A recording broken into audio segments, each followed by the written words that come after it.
Test করতে হয়।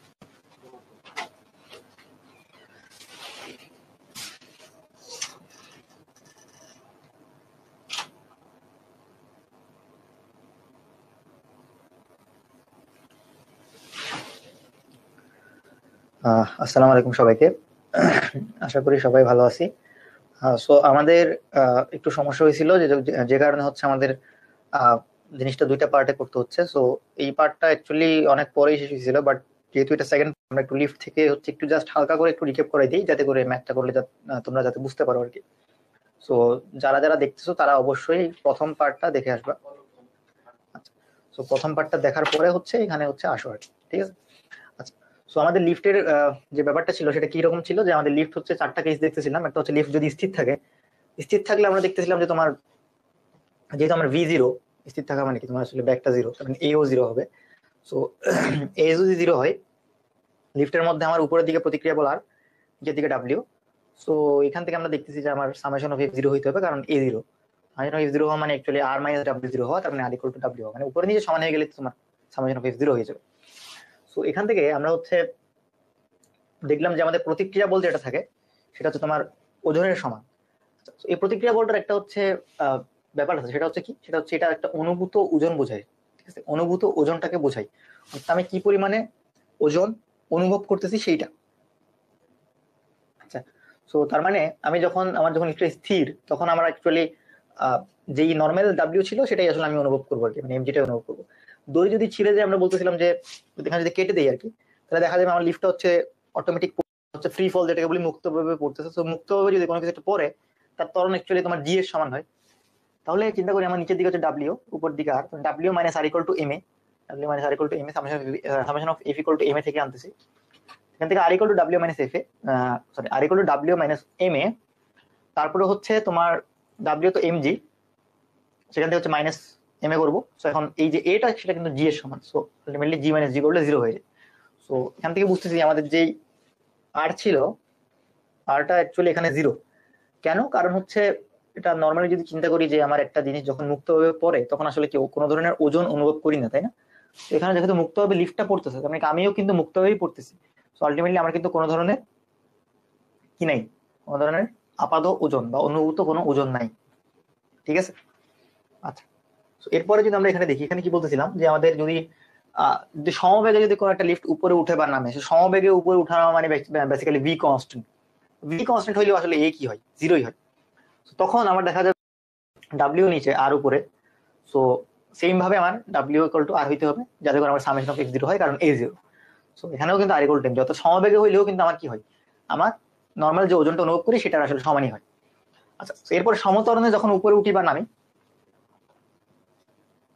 তখন যদি উপরের দিকে উঠি, তখন দেখা যাবে আমার আর উপরে ডাব্লিউ নিচে, তাহলে আর বড় অবশ্যই, কারণ এই যেহেতু উপরের দিকে। R minus W equal to M A, minus W equal to M A, সেখান থেকে আর হচ্ছে এম জি প্লাস, মানে প্রতিক্রিয়া বলবা হচ্ছে অনুভূত যে ওজনটা, সেই অনুভূত ওজনটা আমার হচ্ছে এম জি প্লাস এ, অর্থাৎ কিন্তু বেড়ে গেছে, তাই না? এম জি থেকে বেড়ে গেছে। যদি হচ্ছে নিচে নামে, অর্থাৎ এ যদি নিচের দিকে হয়, তাহলে ডাব্লিউ বড়, তাহলে W minus R equal to M A, সেখান থেকে আর হচ্ছে এম জি মাইনাস এফ হচ্ছে, তার মানে তখন কিন্তু নর্মাল এম জি থেকে কমে গেছে, তাই না? এম জি মাইনাস এফ। ওকে, এরপরে একজন হচ্ছে বলতেছিল যে যদি হচ্ছে বায়ুর বাধা থাকে তাহলে কি হবে। তো দেখো, বায়ুর বাধা হচ্ছে আমার লিফটের উপরেই থাকবে, তাই না? যদি থাকে, তো বায়ু হচ্ছে উপরের দিকে ধাক্কা দিবে। কেন ধাক্কা দিবে? কারণ আমি ধরে নিচ্ছি কি আমার নিচের দিকে এটা আছে। যদি এ যদি নিচের দিকে, তার মানে হচ্ছে যদি নিচের দিকে গমনশীল হয়, তাহলে বায়ুর বাধা অবশ্যই উপরের দিকে হবে। উল্টাটা কিন্তু মানে প্রযোজ্য, যে যদি উপরের দিকে উঠতো তাহলে কিন্তু নিচের দিকে বায়ুর বাধা হইতো। ওকে, তাহলে আমার ডাব্লিউ নিচের দিকে, টি তো সুতার টান থাকে, লিফট কিন্তু একটা তার দিয়ে হচ্ছে বাধা থাকে, টি থাকবে। আলটিমেটলি এই জিনিসটার উপরে টোটাল কি কি বল কাজ করতেছে, ডাব্লিউ নিচে, উপরের দিকে টি আর এফ। তাহলে আলটিমেটলি আমার লব্ধি বল হচ্ছে ডাব্লিউ মাইনাস টি মাইনাস এফ, উপরের দুটো বিয়োগ যাবে, ডাব্লিউ মাইনাস টি মাইনাস এফ ইকুয়াল টু কি এম এ। এম হচ্ছে কিন্তু লিফটের উপর, এম ইন্টু এ হচ্ছে আমার এটা। সেখান থেকে আমার এটা বের করা যাবে আর কি। এই এটা কিন্তু অ্যাকচুয়ালি ওই এখানের আর কি, মানে লিফটটা যে ত্বরণ হচ্ছে নামছে, এবং এই ত্বরণটাই কিন্তু মানুষের ত্বরণ না, কারণ মানুষটা তো লিফটের মধ্যেই আছে। তো ও কিন্তু ওই ত্বরণটা অনুভব করবে। আচ্ছা, এরপরে হচ্ছে আমরা দেখতেছিলাম যে যদি হচ্ছে লিফটের ভেতরে আমি যদি একটা মানুষ সাপোজ, আমি যদি ওখানে ভিতরে থাকি, তো আমি যদি একটা বস্তু, একটা বল নিয়ে গেছি সাপোজ লিফটের উপরে এই উচ্চতায়, সেখান থেকে আমি ছেড়ে দেই, এটা নিচে পড়বে, নিচে পড়লে দেখা যাবে আমার মাটিতে আঘাত করছে। তো এখানটা সময় লাগছে না উপর থেকে নিচে পড়তে। এই যে টাইমটা সেটা হচ্ছে টি। তো এই টাইমটা কেমনে বের করবো চিন্তা করো। আমরা জানি কি S equal to UT plus half AT square. তো এইচ ইকুয়াল টু ইউ তো আমার জিরো, কারণ আদি ব্যক্তি জিরো, আমি তো জাস্ট নর্মালি প্রথমে ধরেছিলাম, প্লাস হাফ এটি স্কোয়ার, তাহলে হচ্ছে হাফ এ টি স্কোয়ার। এটা কিন্তু এ প্রাইম। এ প্রাইম কেন? কারণ এখানে আসলে ত্বরণটা আসলে আমার চেঞ্জ হয়ে যাবে, ঠিক আছে, কারণ জিনিসটা আসলে মুভিং।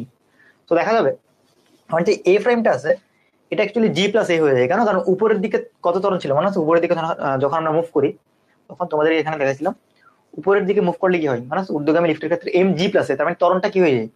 জি প্লাস এ হয়ে যায়, মানে অনুভূত ত্বরণটা জি প্লাস এ হয়ে যায় আর কি। আচ্ছা, তো সেই কারণে এখানে এফ এম হচ্ছে তোমার জি প্লাস এ। আচ্ছা, আর নর্মালি এখানের ক্ষেত্রে যখন নিচের দিকে নামবে তখন দেখা যাবে হচ্ছে জি মাইনাস এ হয়ে গেছে, ঠিক আছে, কারণ নিচের দিকে নামলে আমরা কি দেখছি? জি মাইনাস এ হয়। তো এটা জাস্ট এখানে লেখা আছে, শর্টকাট হিসেবে ইউজ করতে পারি। এরপরে আমাদের এই ম্যাটটা দেখো, মাসকেদিবরের বস্তুর উপর কত বল প্রয়োগ করলে বস্তুটির নিম্নমুখী ত্বরণ 4 মিটার পার সেকেন্ড স্কোয়ার হবে। সো আমার 4 মিটার পার সেকেন্ড স্কোয়ার কিন্তু বলতেছে কি নিম্নমুখী, নিচের দিকে, আর ডাব্লিউ আছে নিচের দিকে, আর উপরের থেকে থাকবে। কেন? কারণ দেখো বস্তুটাকে আমি নর্মালি ছেড়ে দিতাম, দেখো 9.8 পড়তো, তাই না? 9.8 পড়তো, কিন্তু এখন 4 পড়তেছে, তার মানে কি অবশ্যই আমি উপরের দিকে একটা বল প্রয়োগ করতেছি যাতে করে আমার 9.8 না হয়, আরো কম হয়। উপরের দিকে আমি আর বল প্রয়োগ করতেছি, তার মানে এখান থেকে লোক দিকে কি করবো? Summation of F equal to M A করবো, W minus R equal to M, W minus R equal to M A, সেখান থেকে আরটা বের করতেছি, আর কত? W minus M A M into G minus A. আচ্ছা, সো এই আরটা কি? একটা হচ্ছে আমার প্রযুক্ত বল, তাহলে কতটুকু বল প্রয়োগ করতে হবে সেটা পাইলাম, 5 ইন্টু 9.8 মাইনাস 4 ইকুয়াল টু 29। 29 কোন দিকে বলতো? আপওয়ার্ড বা উপরের দিকে। তো এখানে উপরের দিকে কিন্তু এটা বুঝতে হবে, ঠিক আছে, কারণ আমি 9.8 থেকে আসলে কম ত্বরণের নিচে পড়তেছে। ওকে, তো এরপর এই মেটটা দেখো, 1 মিটার পার সেকেন্ড স্কোয়ার ত্বরণের নিচে নামতেছে, তাহলে নিচের দিকে যদি গমনশীল কোন একটা লিফট থাকে তাহলে তার জন্য ফর্মুলা কি ছিল? R equal to M G minus A ছিল, আর উপরে উঠলে জি প্লাস, তাহলে 9.8 মাইনাস 1, তো এখান থেকে হচ্ছে আমরা 572 নিউটন পেয়ে যাবো। আচ্ছা, এরপরে এটা একটা টেকনিক্যাল কোশ্চেন ছিল যে 15 মিটার পার সেকেন্ড গতিতে হচ্ছে উপরে উঠতেছে, একটা যদি ব্যাগে যদি উপরে উঠে লিফট, যেমন কি একটা ব্যাগ মানে কি সমবেগ, তাই না? এই ব্যাগেই কনস্ট্যান্ট স্পিড হচ্ছে উঠতেছে, সমবেগ যদি থাকে তাহলে কি ত্বরণ শূন্য হবে। ত্বরণ শূন্য হইলে বলছিলাম কি, যদি ত্বরণ শূন্য হয় তাহলে কি হবে, বা সমবেগ হলে কি হবে? আর ইকুয়াল টু এম জি হবে, তাই না? কোনো ধরনের চেঞ্জ হয় না, বেসিক্যালি জি প্লাস এ দাও বা মাইনাস এ দাও, মানে জি প্লাস 0 বা মাইনাস 0, আলটিমেটলি জি থাকবে। সো 60 ইন্টু 9.8, যেখান থেকে কত আসে? 588 নিউটন। এরপরে এরপরে এরপরে আমাদের যে হচ্ছে পরের কোশ্চেনটা কিরকম, যে আমাদের দুইটা কোশ্চেন দিছে এখানে, 10 কেজি উপরে একটা বস্তুর উপর কত বল প্রয়োগ করলে বস্তু খাড়া উপরের দিকে 1.2 মিটার পার সেকেন্ড স্কোয়ার ত্বরণে গতিশীল হবে। উপরের দিকে যদি গতিশীল হইতে হয়, মানে এই উপরের দিকে, ডাব্লিউ নিচের দিকে, আমার কি করতে হবে দেখো, প্রথমে ডাব্লিউ কে ক্রস করতে হবে, আমি এমন একটা বল প্রয়োগ করবো যেটা ডাব্লিউ কে কাটাবে, কাটানোর পরে উপরের দিকে আর একটা ত্বরণ দিবে, মানে ডাব্লিউ প্লাস এম এ দিবে আর কি। আলটিমেটলি ওটাই কিন্তু আসে যে W plus M, W to basically W plus M আসবে। সো এটা পরে, বাট আমরা যদি নর্মালি দেখি কি হয়, summation of F equal to M A হতে হবে, আর উপরে R minus W equal to M A, R minus W equal to M A, সেখান থেকে আমরা আর পাচ্ছি কি ডাব্লিউ প্লাস এ বা হচ্ছে এম জি প্লাস, সেখান থেকে হচ্ছে জাস্ট ভ্যালুটা বসাই দিলেই আমাদের 110 নিউটন চলে আসবে। আর উল্টা ক্ষেত্রে যদি নিচের দিকে হচ্ছে ত্বরণ থাকে 2.8, তার মানে আগের কথা যে যেহেতু 9.8 এর চেয়ে কম ত্বরণে পড়ছে, তার মানে অবশ্যই আমি উপর দিকে একটা বল প্রয়োগ করতেছি, সো ওই বলটা কিন্তু আর, সো এখানেও কিন্তু উপরের দিকে বল প্রয়োগ করতে হবে, ঠিক আছে। তো সেখান থেকে হচ্ছে আমরা just summation of F equal to M A করলে W minus R equal to M A, সেখান থেকে আমরা আর ইকুয়াল টু কত পাচ্ছি? ডাব্লিউ মাইনাস এম এ বা এম জি মাইনাস, সেখান থেকে জাস্ট ভ্যালুটা বসাই দিলেই 70 নিউটন পেয়ে যাচ্ছি। আচ্ছা, যদি এটা 2.8 না হয়, সাপোজ 11.2 হইতো, সাপোজ এ হচ্ছে 11.2, তার মানে 9.8 এর চেয়ে বেশি না। তো যদি চিন্তা করো 9.8 এর চেয়ে বেশি ত্বরণের নিচে পড়তে হয়, অবশ্যই নিচের দিকে বল প্রয়োগ করতে হবে, ঠিক আছে, সেজন্য তখন হবে কিন্তু আর নিচের দিকে। সো 9.8 এর চেয়ে বেশি নাকি কম সেটা কিন্তু আমার দেখতে হবে। আচ্ছা, তো সেটা দেখার পরে হচ্ছে আমি সিদ্ধান্ত নিতে পারবো যে কোন দিকে বল প্রয়োগ করতে হবে। আচ্ছা, এরপরে এই কোশ্চেনটা তো হচ্ছে আমরা আসতেছিলাম আর কি লাস্ট ইয়াতে, সো এটা আমরা কন্টিনিউ করি। দেখো কোশ্চেনটা দেখে অনেক বড় মনে হইতে পারে, বাট আলটিমেটলি আসলে খুবই ছোট জিনিস। যে সিম্পলি কথা হচ্ছে এরকম, যে যখন একটা লিফট দাঁড়াই ছিল বা স্থির ছিল, তখন তার ওজন হচ্ছে 950, তার মানে এটা বেসিক্যালি স্থির অবস্থায় যেই আরটা থাকে সেটা, তার মানে হচ্ছে R equal to M G equal to actually তোমার 950 নিউটন। আচ্ছা, যখন উপরে উঠতে থাকে তখন ওজন বেড়ে হচ্ছে 1250 হয়ে যায়, তার মানে যখন উপরে উঠতে থাকে তখন আর হয়ে যায় হচ্ছে আমরা জানি এম জি প্লাস এ, এটা হচ্ছে 1250 বলতেছে, এটা উপরে ওঠার সময়। তো এখান থেকে আমাকে বলতেছে যে উপরে ওঠার সময় আমার হচ্ছে প্রথমে উপরে ওঠার সময় এবং হচ্ছে নিচে নামার সময় লিফটের ত্বরণ কত ছিল। প্রথমে উপরে উঠতেছিল, উপরে ওঠার সময় আমার হচ্ছে ওজন বেড়ে গেছে স্বাভাবিক, কারণ আমরা জানি কি R M into G plus A হয়, বেড়ে যায়। আর যখন 10 তলায় নামে তার মানে নিচের দিকে নামার সময় কিন্তু আমার 590 নিউটন হয়ে যায়, মানে কমে যায়, 950 থেকে 590 হয়ে গেছে। তার মানে কি কমতেছে আলটিমেটলি এখানে উপরে ওঠার সময় এটা মানে এম জি প্লাস এটা, আর এম জি মাইনাস এ হচ্ছে এটা। সো এটা হচ্ছে নিচে নামার সময়। আচ্ছা, আমরা প্রথমে উপরে ওঠার সময় দেখি এখানে এটা কত, উপরের সময় কত কত ত্বরণে উঠতেছিল সেটা হচ্ছে জিজ্ঞেস করছে। সো এখান থেকে দেখো এম কত আমরা জানি, এম এখান থেকে বাই করতে পারবো। এম হচ্ছে অ্যাকচুয়ালি তোমার যদি ধরে নিয়ে হচ্ছে তোমার G10, G10 হচ্ছে না ধরে আমরা 9.80 ধরি জাস্ট। এম হচ্ছে কত 950 বাই 9.8, তাই না? সেখান থেকে এ কত দাঁড়াবে, এ দাঁড়াবে হচ্ছে 1250 ডিভাইড বাই এম, তাই না? এমটাও দিকে যাবে, তাহলে এম হচ্ছে কত 950 ডিভাইড বাই 9.8 মাইনাস 9.8, মানে জিটা আবার বিয়োগ যাবে না, এই সমান কি জিটা দিকে বিয়োগ যাবে। তো এখান থেকে পেয়ে যাবে তোমরা 3.1 মিটার পার সেকেন্ড স্কোয়ার। আচ্ছা, যখন হচ্ছে নিচের দিকে নামবে তখন দেখা যাবে আর সমান এম জি মাইনাস, সেটা কত বলতেছে, সেটা বলছে 590, 590। সেখান থেকে আমার এ চলে আসবে এরকম জি মাইনাস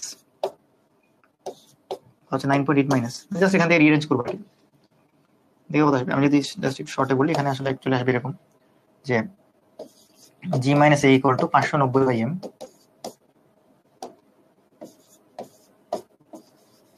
আলটিমেটলি এ সমান কি জি মাইনাস 590 বাই এম, তার মানে জি হচ্ছে 9.8 মাইনাস 590 বাই এম হচ্ছে কত, এম হচ্ছে এটা 950 বাই, এটা ক্যালকুলেট করে নাও বাই 9.8, এটা করলে তোমার চলে আসবে হচ্ছে 3.72। আচ্ছা, তো আমরা দুইটা ভ্যালু পেয়ে যাচ্ছি।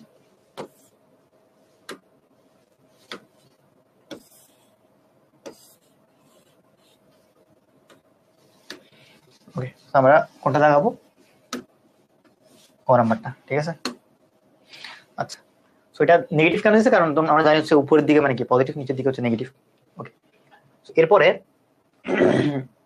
এটা খুব ভালো একটা কোশ্চেন এবং খুবই বলতে গেলে মানে আমি টাফ যদি বলতে চাই, আসলে অনেক টাফ একটা কোশ্চেন আসলে অনেকের জন্য, মানে ম্যাক্সিমাম বলতে পারি 70% জন্য আসলে একটা টাফ কোশ্চেন বলা যায়। কি বলতেছে, গরম বাতাসে পরিপূর্ণ এম ভরের একটি বেলুন ঝুড়ি সহ পৃথিবীর নিচে ধ্রুব ত্বরণে নেমে আসছে। তার মানে একটা এম ভর একটা বেলুন আছে, এই বেলুনটার মধ্যে একটা ঝুড়ি আছে। তো ধরো ঝুড়িটা হচ্ছে সাপোজ এটা, ঠিক আছে। এখন এই জিনিসটা আছে, এটার ভর সাপোজ ধরো এই যে বেলুনটা আছে, বেলুনটার ভর কত বলছি, ঝুড়িটার একটা ভর আছে না, ঝুড়িটারও একটা ভর থাকবে, ঝুড়িটার ভর হচ্ছে ধরো স্মল। কি বলতেছে, পৃথিবী থেকে ধ্রুব ত্বরণ সহ নেমে আসতেছে। আচ্ছা, ধরে নেওয়া হচ্ছে এই ত্বরণে নামতেছে। আচ্ছা, ঝুড়ি থেকে কি পরিমাণ ভর ফেলে দিলে বেলুনটি উপরের দিকে একই ধ্রুব ত্বরণে উঠে যাবে। আচ্ছা, এটা কি বলছে, বেলুন ঝুড়ি সহ, কিন্তু মানে ঝুড়ি সহ বেলুনের ভর কিন্তু ক্যাপিটাল এম ছিল, সো আমার এই এমটা লাগবে, মানে এটা আলটিমেটলি কিন্তু ঝুড়ি সহ ভর। ওকে, সো এখন আমার যে এক মিনিট, এটা আমি ঝুড়ি দেই, আর বেলুন যেহেতু গোলাকার হয় সো এটাকে আমি হচ্ছে বেলুন বলি আর কি, ঠিক আছে, বেলুন। আচ্ছা, আমার বেলুন হচ্ছে এটা আর ঝুড়ি হচ্ছে। তো এখন এখান থেকে আমি যদি হচ্ছে একটা ভর ফেলে দিই, তাহলে ফেলে দিলে আবার দেখা যাবে যে আমার এই জিনিসটা অ্যাকচুয়ালি তোমার চলে আসবে। কিন্তু সাপোজ এখানে উপরে ধরো তোমার বেলুনটা ওই যে ঝুড়ি থেকে সাপোজ আমি কিছুটা ফেলে দিচ্ছি, আমার দেখা যাবে যে ছোট হয়ে গেছে আর কি, সাপোজ কিছু একটা বাড়ি ফেলে দিচ্ছি সাপোজ, তো এটা ফেলে দিলাম, ফেলে দিলাম, এটা বুঝলি। সেখান থেকে আমি হচ্ছে এম ফেলে দিয়ে আমি এটা এখন ভর হয়ে গেছে কত, এম মাইনাস এম না, আমি এম পরিমাণ ফেলে দিচ্ছি আর কি, মানে তাহলে আমার ফেলে দেওয়া জিনিসটার ভর কত, স্মল এম। ওকে, কি পরিমাণ ভর ফেলে দিলে কি বলতেছে, বেলুনটি উপরের দিকে একই ধ্রুব ত্বরণে উঠে যাবে, উপরের দিকে একই ধ্রুব ত্বরণে, মানে হচ্ছে উপরের দিকে বলতে এক্ষেত্রে ত্বরণ হবে এ, সেম ভ্যালু সেম। সকল ক্ষেত্রে বেলুনটা আয়তন স্থির ছিল, আয়তন সেম ধরে নিছি। এবার বুঝো কেন এরকম হচ্ছে, কারণ অ্যাকচুয়ালি দেখা যাচ্ছে যখন আমার ভরটা মানে এখানে ভর অনেক বেশি ছিল, সে কারণে আসলে ডাব্লিউটা অনেক বেশি ছিল, যার কারণে নিচের দিকে নামতেছিল, কিন্তু ভরটা কমাইতে কমাইতে এমন একটা অবস্থায় চলে গেছো যার কারণে দেখা যাচ্ছে আমার বায়ুর বাধাটাও অনেক বেশি। ঠিক আছে, বায়ুর বাধা কোথেকে আসছে, কারণ এখানে বায়ুর বাধা থাকতেই হবে, কারণ নাইলে তো আমার এমনি কোনো কিছুই মানে তোমার জিনিসটা তো জাস্ট নর্মালি পড়তো, তাই না? বায়ুর বাধা যদি না থাকতো তাহলে কিন্তু নর্মালি পড়তো, এমজি ত্বরণে পড়তো, সেখানে এ ত্বরণের কোনো কোশ্চিন আসতো। তো এখানে দেখা যাচ্ছে যে নিচের দিকে আসলে বল হচ্ছে এম জি, এখানে নিচের দিকে বল হচ্ছে এম প্লাস এম জি। তো দেখো প্রথম ক্ষেত্রে বলতে পারি M G minus R equal to M A. এই ক্ষেত্রে বলতে পারি এম প্লাস এম জিটা কিন্তু ছোট, কারণ আমার উপরে আর এখন বড়, আর বড় বলে আমার উপর দিকে হচ্ছে আর মাইনাস এটা equal to m plus m a. তো এবার দেখি এখান থেকে আর থাকে হচ্ছে এম জি মাইনাস এ। এই ভ্যালুটা যদি আমি এখানে বসে দিই তাহলে এম জি মাইনাস এ মাইনাস, এটা কাজ করা যায়, চিন্তা করো, দিয়ে আমি এই জিনিসটা ওই পাশে পাঠিয়ে দিই, তাহলে কি হবে M plus M G plus, তাই না? এম প্লাস এম ওদিকে গেলে কমন নেওয়া যাবে, তাহলে জি প্লাসে থাকবে। তো আমার এখান থেকে বের করতে হবে অ্যাকচুয়ালি এটা নাকি এ না, অ্যাকচুয়ালি স্মল এমটা বের করতে হবে, স্মল এমটা বের করতে হবে। স্মল এমটা যদি আমি বের করি আমার দাঁড়াবে কিরকম সেটা দেখি এভাবে।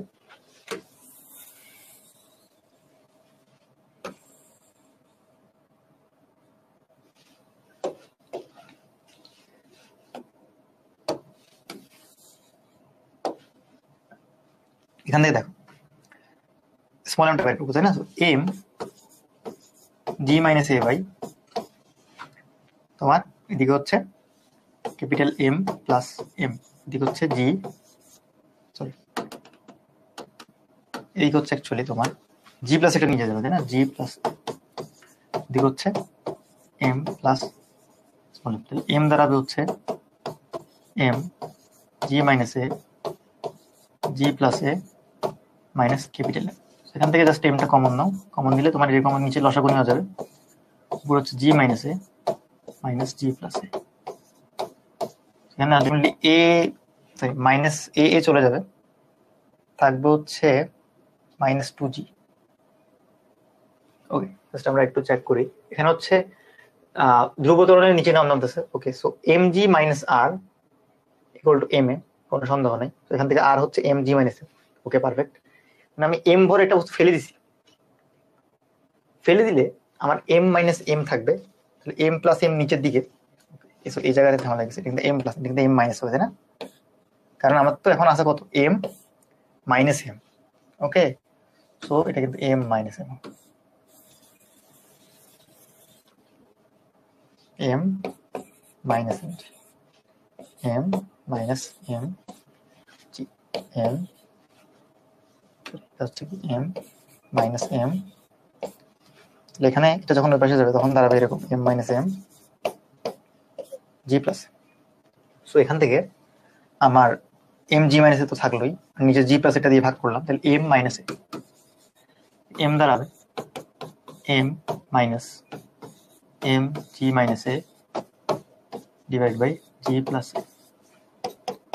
এখান থেকে এম হচ্ছে ক্যাপিটাল এমটা কমন দিলে g plus a minus g plus a, মানে হচ্ছে স্মল এম দাঁড়াবে two a by g plus a capital m. আমার অবশ্যই নম্বরটা। ওকে, সো এটা একটু টাফ কোশ্চেন ছিল, একটু ভালো করে খেয়াল করো। আচ্ছা, এরপরে যদি দেখি আমার কি হচ্ছে, পরের কোশ্চেনটা হচ্ছে এরকম, 4000 কেজি ভরের একটা লিফট 240 কেজি ভরের একটা বাস বহন করতেছে, লিফটের তারের উপর ঊর্ধ্বমুখী টান দেওয়া আছে, ঊর্ধ্বমুখী ত্বরণ কত জিজ্ঞেস করতেছে। ওকে, আমার লিফটের হচ্ছে ভর, লিফট হচ্ছে এটা, লিফটের উপর ঊর্ধ্বমুখী টান বলতে উপরের দিকে একটা টান আছে, কি নিচের দিকে হচ্ছে একটা ওজন থাকবে, তাই না? ডাব্লিউ, এটার ফলাফল স্বরূপ ঊর্ধ্বমুখী একটা ত্বরণ আছে উপরের দিকে, আমরা বলবো কি, বলবো হচ্ছে টি মাইনাস mg হচ্ছে w আর কি ইকুয়াল টু ma। ওকে, আমাকে এখানে বাইর করতে বলছে কি দুমুখী ত্বরণ a বাইর করতে বলছে। a হচ্ছে তাহলে কত দাঁড়াবে t minus mg by m। t হচ্ছে তোমার 48000 মাইনাস mg, m হচ্ছে 4000 কেজি, তাই না? 4000 কেজি না, কিন্তু 4000 কেজির সাথে তোমার একটা 240 কেজির ভিতরে একটা বাক্স আছে। সো এই জিনিসটা একটু খেয়াল রাখবা। ওকে, সো 200 m হচ্ছে তোমার 4240 4240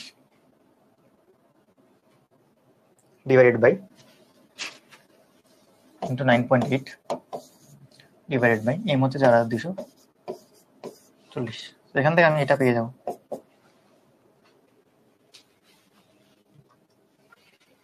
এটা অ্যাকচুয়ালি কত আসে দেখি, 48000 মাইনাস 4240 ইন্টু 9.8 ডিভাইডেড বাই 4240 দাঁড়াবে 1.52 মিটার পার সেকেন্ড স্কোয়ার, তাই না? এ পেয়ে গেছি। লিফটটা স্থির অবস্থান থেকে 35 সেকেন্ড সময় কত উচ্চতায় উঠবে? লিফটের ত্বরণ হইতেছে এটা। ত্বরণ যদি এটা হয় তাহলে একটা সময় দেওয়া আছে, কত উপর উঠবে বলতেছে। এটার কেমনে বের করতে পারি? সুযোগ হচ্ছে, দেখো আমার প্রথমে কত উপর উঠবে, তাই না? এইচ বাই করতে বলছো, এইচ কি দেওয়া আছে 35 সেকেন্ড। আচ্ছা, এই দেওয়া আছে। ওকে, তখন কত উচ্চতা উঠবে কেমনে বের করবো? দেখো আমার কিন্তু আদি বেগ কিন্তু 0, তাই না? লিফটটা প্রথম স্থির ছিল, সেখান থেকে হচ্ছে আমরা উপরে উঠাচ্ছি, তাহলে আমার কত উপরে উঠবে? H equal to UT plus half AT square, but half এখন এটি স্কোয়ার থাকবে, কারণ ইউ তো 0 হয়ে গেছে। হাফ ইন্টু এ হচ্ছে 1.52, টি হচ্ছে 35 স্কোয়ার, এইচ হচ্ছে দাঁড়াবে 0.5 ইন্টু 1.52 ইন্টু 35 স্কোয়ার, 931।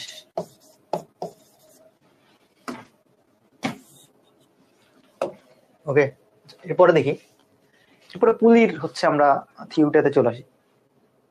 পুলির ক্ষেত্রে কি হয়, আমার হচ্ছে অ্যাকচুয়ালি এখানে একাধিক বস্তু চলে আসছে আর কি, মানে সংযুক্ত বস্তু যদি চিন্তা করি। এতক্ষণ ধরে কিন্তু আমরা দেখো একটা বস্তু নিয়ে কাজ করতেছিলাম, এখন কিন্তু দেখো দুইটা বস্তু চলে আসছে। কি হচ্ছে, একটা মাঝখানে পুলি আছে, পুলির দুই পাশে হচ্ছে দুইটা বস্তু সুতা দিয়ে হচ্ছে ঝুলানো। তখন এটার ভর যদি বেশি হয়, বুঝতেছো, এটা ঘুরে এদিকে পড়ে যাবে আর কি, মানে এইরকম করে হচ্ছে পড়ে যাবে। আর যদি এটার ভর বেশি হয় তাহলে এই দিকে করে হচ্ছে পড়ে যাবে, মানে এটা এদিকে ঘুরবে নাহলে হচ্ছে এদিকে ঘুরবে, ভরগুলোর উপর ডিপেন্ড করে। এটা বেশি হইলে এইদিকে ঘুরবে, এটা বেশি হইলে এই দিকে ঘুরবে। এখন ধরে নেই আমার হচ্ছে M2 টা বড়, সাপোজ M2 বড় ধরে নিচ্ছি আর কি, সাপোজ সে M2 গ্রেটার দেন M1, এরকম হয় নিচের দিকে পড়বে, তাই না? এখন এটার ত্বরণ যদি A হয়, এটার ত্বরণ কিন্তু এই হবে, কারণ যেহেতু কানেক্টেড। তো এটা যদি 1 সেকেন্ডে 1 মিটার নামে, এটা কিন্তু 1 সেকেন্ডে 1 মিটারই উপরে উঠতে হবে। আলটিমেটলি ব্যাকটাও সেম, ত্বরণটাও সেম আর কি, যাই হচ্ছে সেমই থাকবে। ওকে, তো যদি এরকম হয়, আমরা চিন্তা করি এই বস্তুর উপর কি কি অবস্থা। এই বস্তুর উপর কি কি অবস্থা দেখো, নিচের দিকে ডাব্লিউ, উপরের দিকে সুতার টান বলতে না, এটা হচ্ছে টি, এটা হচ্ছে ডাব্লিউ। তাহলে প্রথম বস্তুর জন্য যদি চিন্তা করো কি হবে, উপরের দিকে কিন্তু ত্বরণ বেশি, হচ্ছে প্রথম বস্তুর জন্য, 1 নাম্বার বস্তুর জন্য টি বড়, কারণ এর যেহেতু উপর মানে টি অবশ্যই বড় হইতে হবে। টি মাইনাস ডাব্লিউ মানে M equal to M A, তাই না? সামেশন অফ এফ লিখলাম equal to M A net, ঠিক আছে। ওই পাশে দেখো দ্বিতীয় বস্তুর জন্য নিচের দিকে ডাব্লিউ আর উপরের দিকে হচ্ছে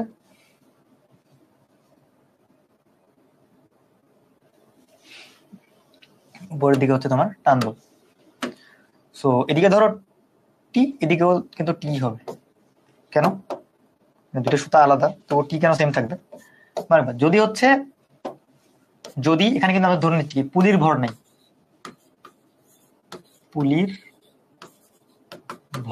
নাই, এটা ধরে নেওয়া হচ্ছে, কারণ এটা ধরে না নিলে না, এখানে আসলে টি দুই পাশে তুমি সেম নিতে পারবে না, সুতার টান কখনো সেম হবে না।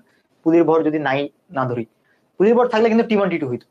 ওকে, সো এটা একটু মনে রাখবা, জাস্ট আমাদের এত কমপ্লেক্স লাগবে না, জাস্ট পুলির ভর নাই এরকম ধরে হচ্ছে আমাদের আসলে ম্যাথ লাগবে। তো T1 এদিকে হচ্ছে টি, এদিকেও কিন্তু টি থাকবে, সেম টি, মানে সুতা যেহেতু সেম, তোমার টি সেম থাকবে, এবং পুলির ভর না থাকার কারণে আসলে জিনিসটা হচ্ছে, সুতা সেম থাকার কারণে আসলে জিনিসটা হচ্ছে না, অ্যাকচুয়ালি জিনিসটা হচ্ছে যে তোমার পুলির কোনো ভর নাই বলে। আচ্ছা, সো টি হচ্ছে উপরের দিকে, নিচে হচ্ছে ডাব্লিউ, ডাব্লিউ1, এটা হচ্ছে ডাব্লিউ2, এবং এখন তরঙ্গ কিন্তু এদিকে নিচের দিকে, তাহলে আমার 2 নম্বর বস্তুর জন্য ডাব্লিউ বড়, তাই না, ডাব্লিউ2 বড়, নাহলে কিন্তু এন এর নিচের দিকে হইতো না, ডাব্লিউ2 হচ্ছে বড়, minus T equal two M2, এটা কিন্তু M1, তাই না, এটা হচ্ছে M1 ইনএট, এটা হচ্ছে M2 ইনএট। তো এখান থেকে চিন্তা করো কি করতে পারি, যেহেতু বলে 1 নম্বর ইকুয়েশন, যেহেতু বলে আমি 2 নম্বর ইকুয়েশন, আমাদের অ্যাকচুয়ালি এনএট টি, টি প্রাইম এগুলো বের করতে হবে। আচ্ছা, সো যেহেতু এখানে টি আর মানে এইটাকে টি বলছে, এটা টি প্রাইম বলছে, আলটিমেটলি দুটো কিন্তু সেম, ঠিক আছে। সো এখান থেকে টি কত আসে, এই দ্বিতীয় জাস্ট তুমি যোগ করে দাও, যোগ করলে হচ্ছে তুমি আসলে টিটা চলে যাবে আর কি, তখন দেখা যাবে ডাব্লিউ2 তে এটাকে আমি এমজি লিখি, M2 যোগ করে দাও, যোগ করে দিলে হচ্ছে 1 যোগ 2, টি চলে যাবে, এটা হচ্ছে কিন্তু M1 ছিল, তাহলে হচ্ছে M2 জি মাইনাস M1 জি, দুটো যোগ করলে কি হবে, ইনএট কমন যাবে, M1 প্লাস M2, সো ইনএট দাঁড়াবে M2 minus M1 by M1 plus কে হচ্ছে, এখান থেকে জাস্ট জিটা কমন নিয়ে নিচ্ছে, আর এটার দিকে দিয়ে এদিকে হচ্ছে ভাগ করে দিচ্ছে, ইনএট পাই গেছে, যেটা আমাকে প্রথম কোশ্চেনে বলছে। তো টি কেমন বের করবো, এই ভ্যালুটা ইনএট এর ভ্যালুটা যে কোনো একটা বসাই দাও, এখানে বসাই দিচ্ছে না, এখানে টি কত আসে বলতো, M1 G plus M1 G plus ইনএট, তাই না,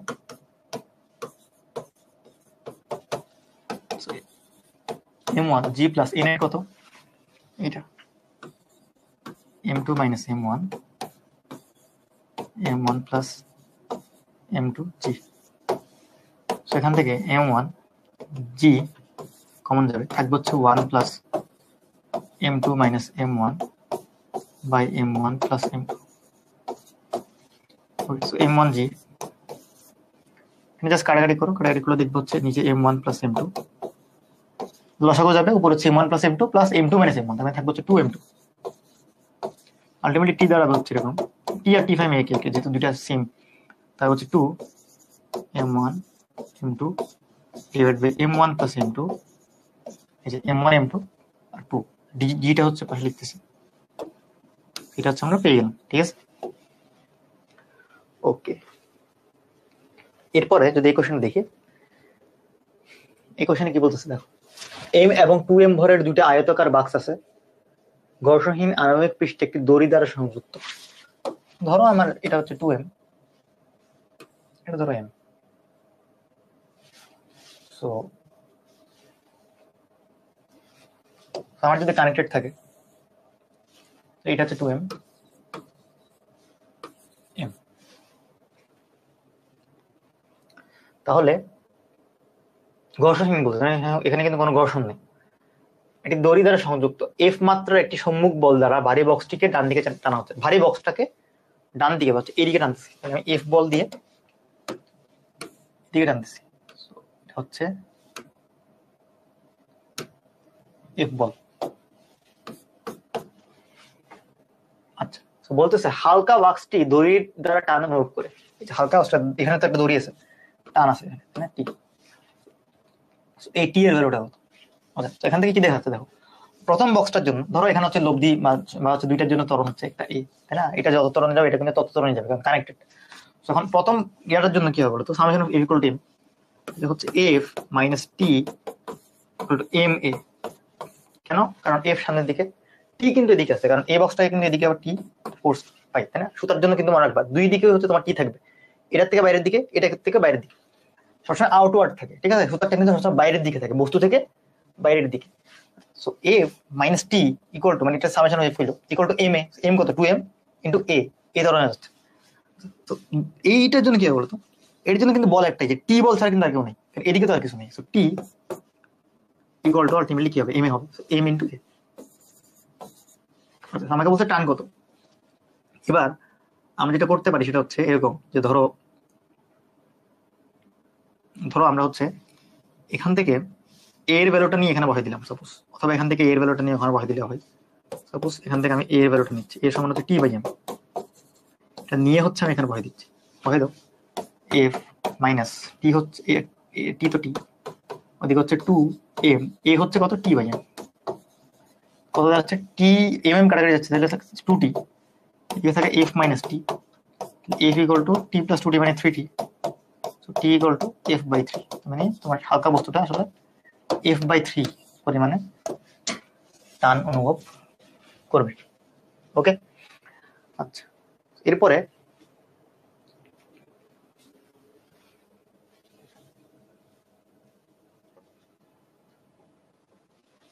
যদি দেখি যে তোমার একটা রশির এক প্রান্তে একটি 9 পাউন্ড, এটা এলবিএম মানে কিন্তু পাউন্ড, ঠিক আছে, মনে রাখবে এটা পাউন্ড বলছে, 9 পাউন্ড এর ভর কোনো মসৃণ পুলির মাধ্যমে নিম্নমুখী নামার সময় রশিটির অন্য প্রান্তে 6 পাউন্ডের একটা ভর টেনে তুলে সিস্টেমের ত্বরণ ও রশির টান কত? তাহলে রশির এক প্রান্তে হচ্ছে একটা 9 পাউন্ড ভর আছে, আর অন্য প্রান্তে অ্যাকচুয়ালি 6 পাউন্ডের একটা ভর আছে। সো 9 পাউন্ডটা 6 পাউন্ডটাকে টেনে তুলতেছে কিভাবে? কারণ হচ্ছে অ্যাকচুয়ালি তোমার 9 পাউন্ডটা বড়, সিম্পল লজিক, তাই না? এগুলি এরকম, এদিকে এরকম, ধরো এই পাশে সাপোজ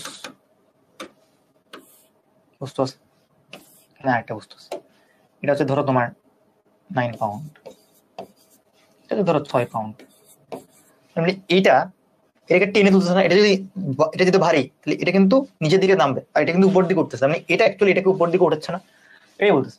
সিস্টেমের ত্বরণ কত? সো এ নেট কত, রশির টান টি কত, আমরা জানি ফর্মুলা, ডিরেক্ট ফর্মুলা ইউজ করবো, এ নেট।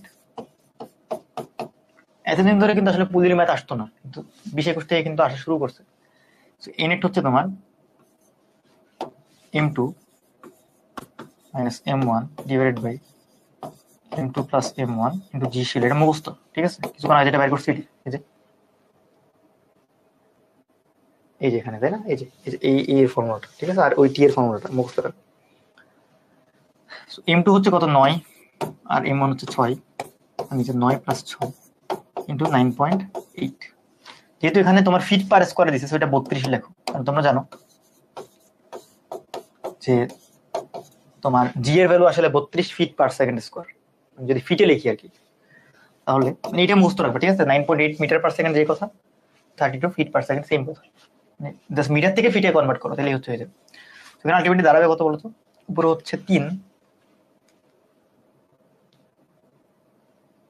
উপরে হচ্ছে 3, নিচে হচ্ছে 15 কিন্তু 32, আলটিমেটলি দেখা যাবে এটা অ্যাকচুয়ালি তোমার চলে আসে দুগুণ, তাহলে 3 দুগুণ 6, মানে 6.4 ফিট পার সেকেন্ড স্কোয়ার চলে আসলো, এটা হচ্ছে এ।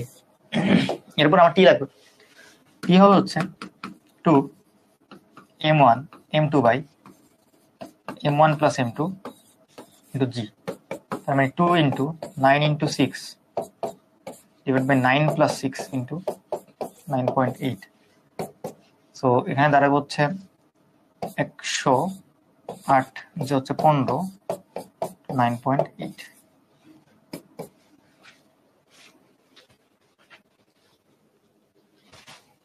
তো এখান থেকে যদি আমরা ক্যালকুলেশনটা করি,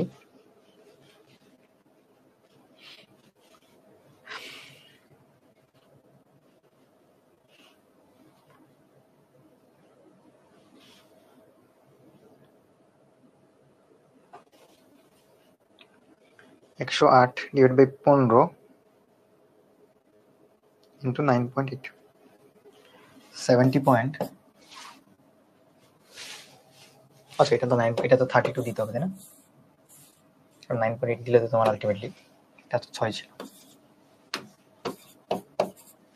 32 দিতে হবে, এটা আমার 50 আসে, ঠিক আছে। সো এখানে হচ্ছে 32, 230.4 পাউন্ড, সো আমার টি চলে আসছে, এটা চলে আসছে, ঠিক আছে। সো আমার হচ্ছে এইটা। এরপরে সো এটা বেসিক্যালি আমাদের শেষ পার্ট ছিল। এরপর হচ্ছে আমাদের আসলে অ্যাকচুয়ালি এখান থেকে শুরু নিউটনের বলবিদ্যার সেকেন্ড পার্ট। এখানে অ্যাকচুয়ালি আমরা ঘূর্ণন সংক্রান্ত জিনিসপত্র দেখব। সো এখানে আমরা হচ্ছে মোটামুটি জানি হচ্ছে কোন দুটো জায়গা থেকে আসে। একটা হচ্ছে তোমার ব্যাংকিং কেন্দ্রমুখী ত্বরণ, তোমার জড়তার ভ্রামকের এই পার্টগুলো থেকে আসে আর কি। সো শুরু করি।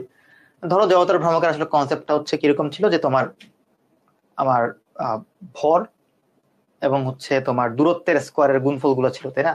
তো আমি যদি সিম্পলি বলি, ধরো আমার কাছে একটা বস্তু আছে আর আমার কাছে একটা অক্ষ আছে, সাপোজ এটা হচ্ছে অক্ষ। এই অক্ষের চারপাশে যদি হচ্ছে ঘুরে, তখন দেখা যায় যে আমার এই বস্তুটা আমি যদি জড়তার ভ্রামক বাইর করতে চাই, সাপোজ এটার চারপাশে এই বস্তুটা ঘুরতেছে, তখন দেখা যাবে আমার কি করতে হয়, আমার হচ্ছে প্রত্যেকটা ছোট ছোট কণা নিতে হয়। অনেকগুলো কণা আছে, আমি জাস্ট তিনটা নিয়ে দেখাচ্ছি। সো দেখ, তখন আমার দেখা যাবে যে ডিস্টেন্স গুলা, সাপোজ এটা ধরো R1, ধরো R2,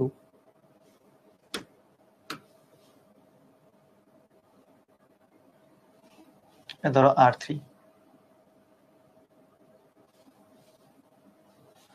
সো এই যে ছোট ছোট ভরগুলো, এগুলো ধরো হচ্ছে তোমার ধরো M1, ধরো M2, ধরো M3, আর দূরত্ব গুলো ধরো R1, R2, R3। কি পড়তেছি আমরা বলতো? জড়তার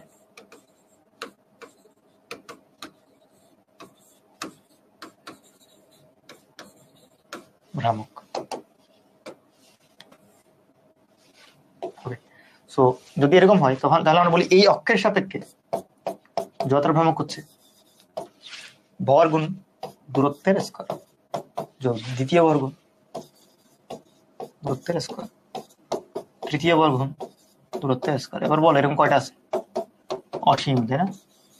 অসীম সংখ্যক আছে। এখানে তো জাস্ট ভর তো বিন্দু ভর তো একটা না, অনেকগুলো আছে। প্রত্যেকের জন্য এরকম করে যোগ করে ইনফিনিটি পর্যন্ত যোগ করতে। আচ্ছা, সেটা হচ্ছে আমরা জানি, এটা হচ্ছে আমরা আই বাইট করি। কথা হচ্ছে ধরো আমার এই অক্ষের উপর আসলে ডিপেন্ড করে। এই অক্ষ যদি চেঞ্জ হয়ে যেতে, আমার জড়তার চেঞ্জ হয়ে যাবে। ধরো অক্ষটা এখানে, আমার দূরত্বগুলো চেঞ্জ হয়ে যাবে না? তাহলে কি আমার আই কিন্তু কম চলে আসবে, তাই না? এখানে যদি থাকে আই একটু কম আসবে। সো এই জিনিসটার জন্য আমরা বুঝতে পারি যে অক্ষের উপর ডিপেন্ড করে। তো সে কারণে আমাদের এখানে অ্যাকচুয়ালি দুইটা ফর্মুলা আছে। একটা হচ্ছে তোমার সমান্তরাল অক্ষ উপপাদ্য, একটা হচ্ছে লম্ব অক্ষ উপপাদ্য। সো এটা হচ্ছে সমান্তরাল অক্ষ উপপাদ্য। কি বলতেছে? ধরো আমরা এখানে যেটা আঁকছে, এটা কিন্তু ত্রিমাত্রিক তলে আঁকছে। সো এই যে বস্তুটা আছে, এটা আমরা দেখতেছি, এটা ধরো তোমার হচ্ছে সিএম বা হচ্ছে তোমার সেন্টার অফ মাস, ভর কেন্দ্র আর কি, ভর কেন্দ্র। এটা হচ্ছে ভর কেন্দ্র। এটাকে বেসিক্যালি হচ্ছে আমরা জি বলি, জি হচ্ছে ভর কেন্দ্র। আচ্ছা, এই যে জি আছে, এই জিতে হচ্ছে আমার কি হচ্ছে, এই জিতে আমরা ধরো একটা অক্ষ আঁকছি, লম্ব অক্ষ। এটার সাপেক্ষে সাপোজ হচ্ছে আমি জড়তার ভ্রামক জানি, সাপোজ। সো এটার সাপেক্ষে আমি জড়তার ভ্রামক জানি, সেই জড়তার ভ্রামকটা হচ্ছে ধরো আমার আইসিএম। ঠিক আছে, এখানে যেটা লিখছে আইসিএম, এটা আইসিএম, এটা হচ্ছে আইসিএম। এটার সাপেক্ষে আমি জড়তার ভ্রামক জানি পুরো বস্তুটার। আমাকে বলতেছে যে ঠিক আছে তুমি এর সাপেক্ষে জানো, ঠিক আছে, বাট আমাকে বলো এইটার সাপেক্ষে কত, মানে এটার সমান্তরাল একটা অক্ষ, তার সাপেক্ষে কত। এটার সমান্তরাল তো দেখতেছি এখন, এটার সমান্তরাল এটা হচ্ছে একটা অক্ষ, তাহলে এর সাপেক্ষে কত হবে? এটার সাপেক্ষে ধরো হচ্ছে আই হবে। তো বলতেছে সমান্তরাল অক্ষ উপপাদ্য আমাদেরকে বলতেছে যে এই আইটা হবে, মানে এটার সাপেক্ষে জড়তার ভ্রামক হবে তোমার ভর কেন্দ্রগামী যে অক্ষ আছে তার সাপেক্ষে জড়তার ভ্রামক যোগ পুরো জিনিসটার ভর এম ইন্টু দূরত্ব। কোন দূরত্ব? এই যে দূরত্বটা, এই দূরত্ব, এটা যদি হচ্ছে আমার এইচ হয়, তাহলে ইন্টু এইচ স্কোয়ার, মানে অক্ষ দুইটার মধ্যবর্তী দূরত্বের এইচ স্কোয়ার। ধরো এটা হচ্ছে 10, এটার সাপেক্ষে হবে হচ্ছে 10, এটার সাপেক্ষে যত হচ্ছে 10, 10 যোগ ধরো জিনিসটার ভর 1 প্লাস 1, এম হচ্ছে 1 ইন্টু এইচ ধরো 2, এটা হচ্ছে 2 স্কোয়ার। এরকম ভাবে হবে, ঠিক আছে? লম্ব অক্ষ উপপাদ্য কি বলছে দেখো, এইখানে ধরো আমার কাছে হচ্ছে একটা বস্তু আছে, সেই বস্তুটার হতে হবে হচ্ছে তোমার দ্বিমাত্রিক। ওকে, এখানে ত্রিমাত্রিক হবে না। তাহলে লম্ব অক্ষ উপপাদ্য কখন ইউজ করা হয় মনে রাখবা? 2D প্লেনের জন্য, 2D তল বা দ্বিমাত্রিক তলের জন্য। ওকে, দ্বিমাত্রিক তল ছাড়া কিন্তু ত্রিমাত্রিক তলের জন্য কিন্তু লম্ব অক্ষ উপপাদ্য ইউজ করা যায় না। খুবই কেয়ারফুল।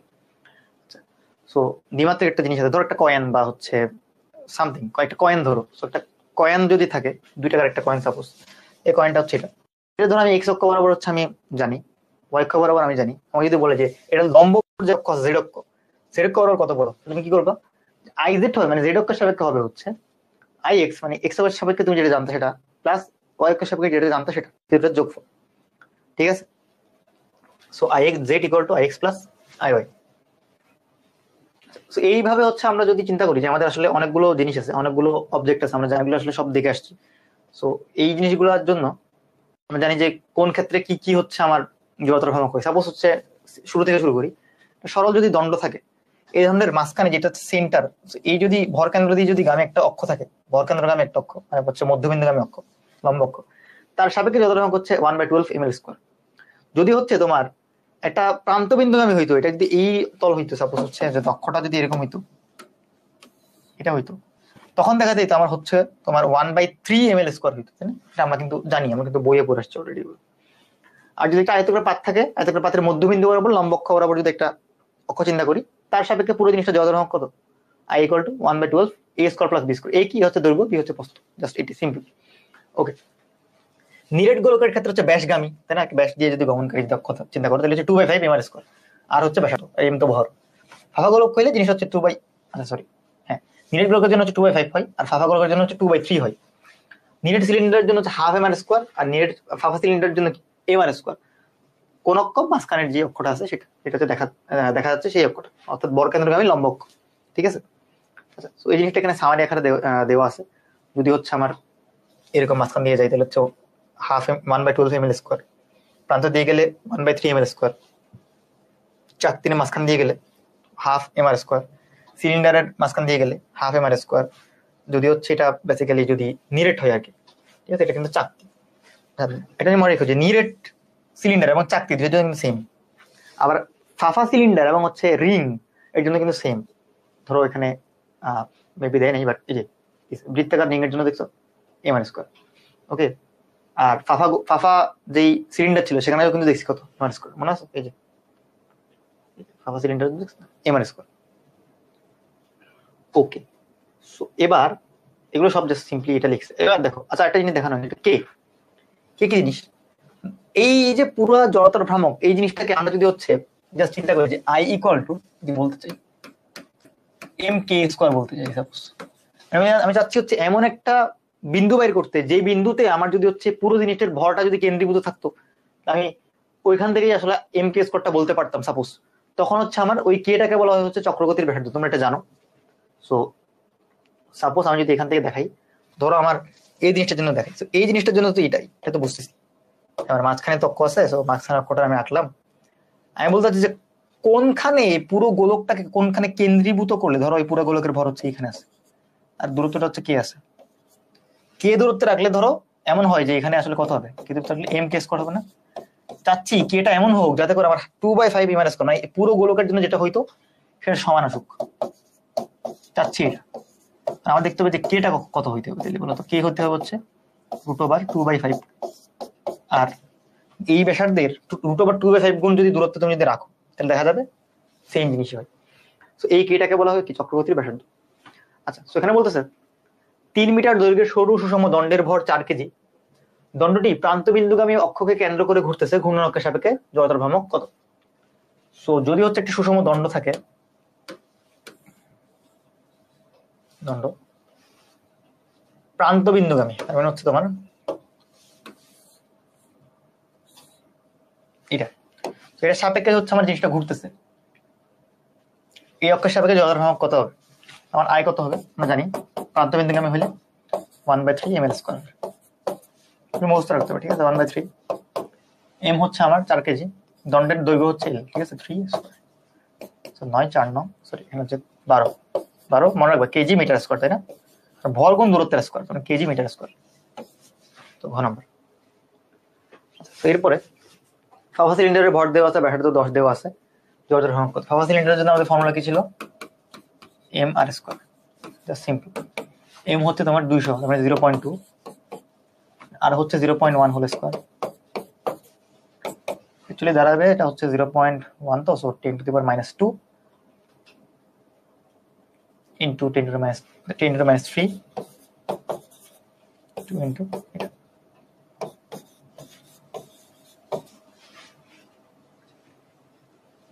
আমার বি নাম্বারটা, ঠিক আছে? আচ্ছা, এরপরে দেখি এই কোশ্চেনটা একটা ভালো কোশ্চেন, এটা তোমাদের অলরেডি আসলে আমি বিবিসি এফবিসি সব জায়গাতে করাইছি।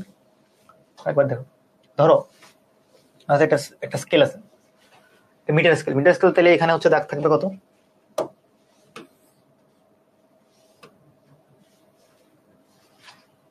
0।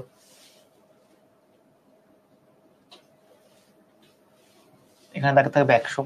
আমাকে বলতেছে 20 সেন্টিমিটার দাগ, মানে হচ্ছে এখানে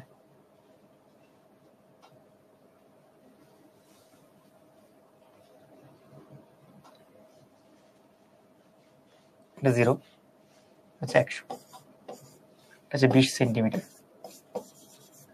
মিটার স্কেলের এক জায়গায় তো 0 সেন্টিমিটার থাকে, একটা জায়গায় হচ্ছে 100 সেন্টিমিটার দাগ থাকা থাকে, মানে দাগ কাটা থাকে আর কি। তো বলতেছে এই অক্ষের সাপেক্ষে কত হবে, কত হবে। এটা কি হলো, এটা হচ্ছে কিন্তু মানে আমরা কিন্তু মধ্যবিন্দুর সাপেক্ষে জানি, তাই না? মধ্যবিন্দু হচ্ছে তোমার কোথায়, ধরো এখানে, সাপোজ এটাকে আমি অন্য কালার দিই, ধরো হচ্ছে আইজি আর কি, মানে অক্ষের সাপেক্ষে আমি বের করছি, সেটা কি হবে আইজি বা আইসিএম। তাহলে দেখো আমি কিন্তু এটার সাপেক্ষে জানি, আমার কিন্তু এটার সাপেক্ষে বের করতে, এটা সাপেক্ষে আমরা জানি, আইজি কিন্তু আমরা জানি, তাই না? 1/12 ml স্কয়ার যদি হচ্ছে ভরকেন্দ্রগামী যদি অক্ষ হয়, তার সাপেক্ষে কিন্তু এটা দণ্ডের কিন্তু 1/12 ml স্কয়ার। আমার আই কত দাঁড়ায়, আইজি হচ্ছে প্লাস কি ছিল, ভর এইচ স্কয়ার, যে সমান্তরাল অক্ষ উপাত্ত, তাহলে আইজি প্লাস পুরো দণ্ডের ভর ইন্টু এই যে ডিস্টেন্সটা এইচ, কত দাঁড়াবে, আই ইকুয়াল টু আইজি হচ্ছে তোমার 1/12, এম হচ্ছে তোমার অ্যাকচুয়ালি কত 0.56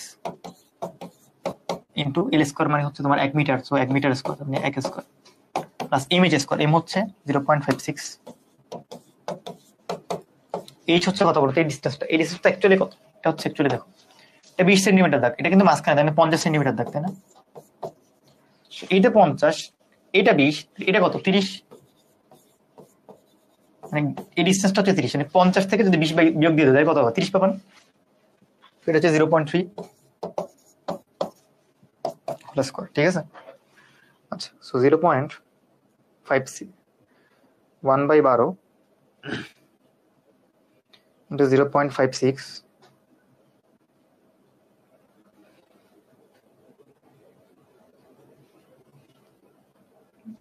plus 0.56 into 3 square, 0.09706 kg meters।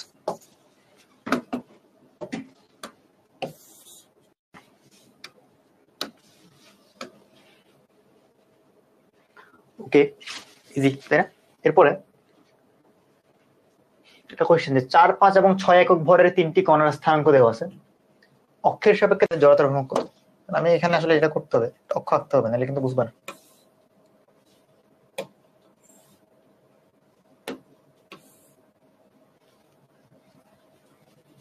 নিচের দিকে আঁকি,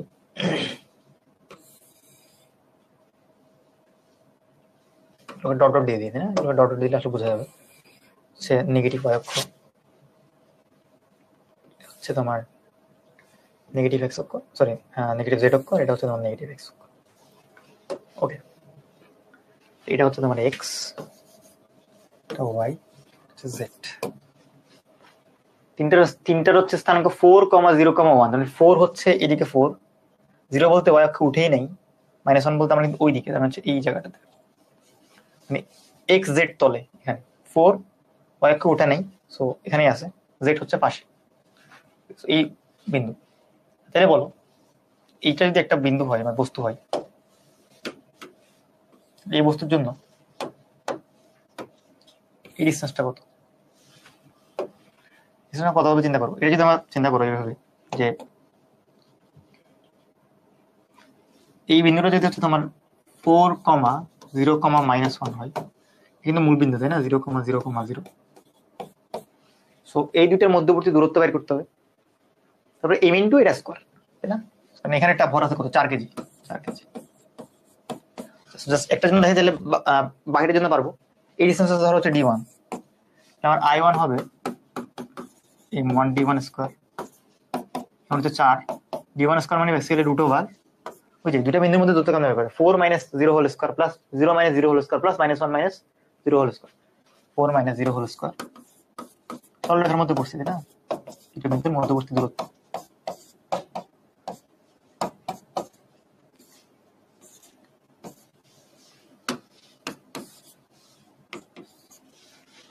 সেখান থেকে পাবো হচ্ছে 4 স্কয়ার মানে 16, 16 একে 17, 17 ইন্টু 4, 4 একে 4, 4 7 28, সো 68। সিমিলারলি I2 পারবো কত, 5 গুণ দূরত্ব। দূরত্ব কত হবে, 3 - 2 আর 3 থেকে 0 এর মধ্যবর্তী, মানে 3 - 0 -2 - 0 3 - 0 হোল স্কয়ার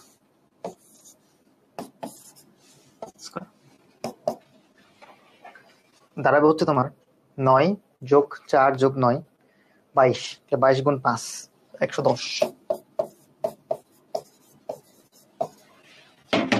I3 টা আমি জাস্ট এদিকে দেখাই, M3 D3 স্কয়ার দাঁড়াবে হচ্ছে 6 ইন্টু দূরত্ব। দূরত্ব হচ্ছে তোমার কত, 2 - 1 sorry -0 whole square plus 1 - 0 whole square, মানে 0 থেকে মানে তোমার হচ্ছে 0 বিন্দু থেকে এটা আর কি দূরত্ব 4 - 0 হোল স্কয়ার তারপর 4 + 1 5, 5 + 16 21, 21 গুণ 6 কত হবে, 120, 120 126। ওকে, আমরা তিনটে জিনিস পাইয়ে গেছি, just m into r square আর কি, মানে আমরা তো জানি যে অত ভ্রামক কি জিনিস।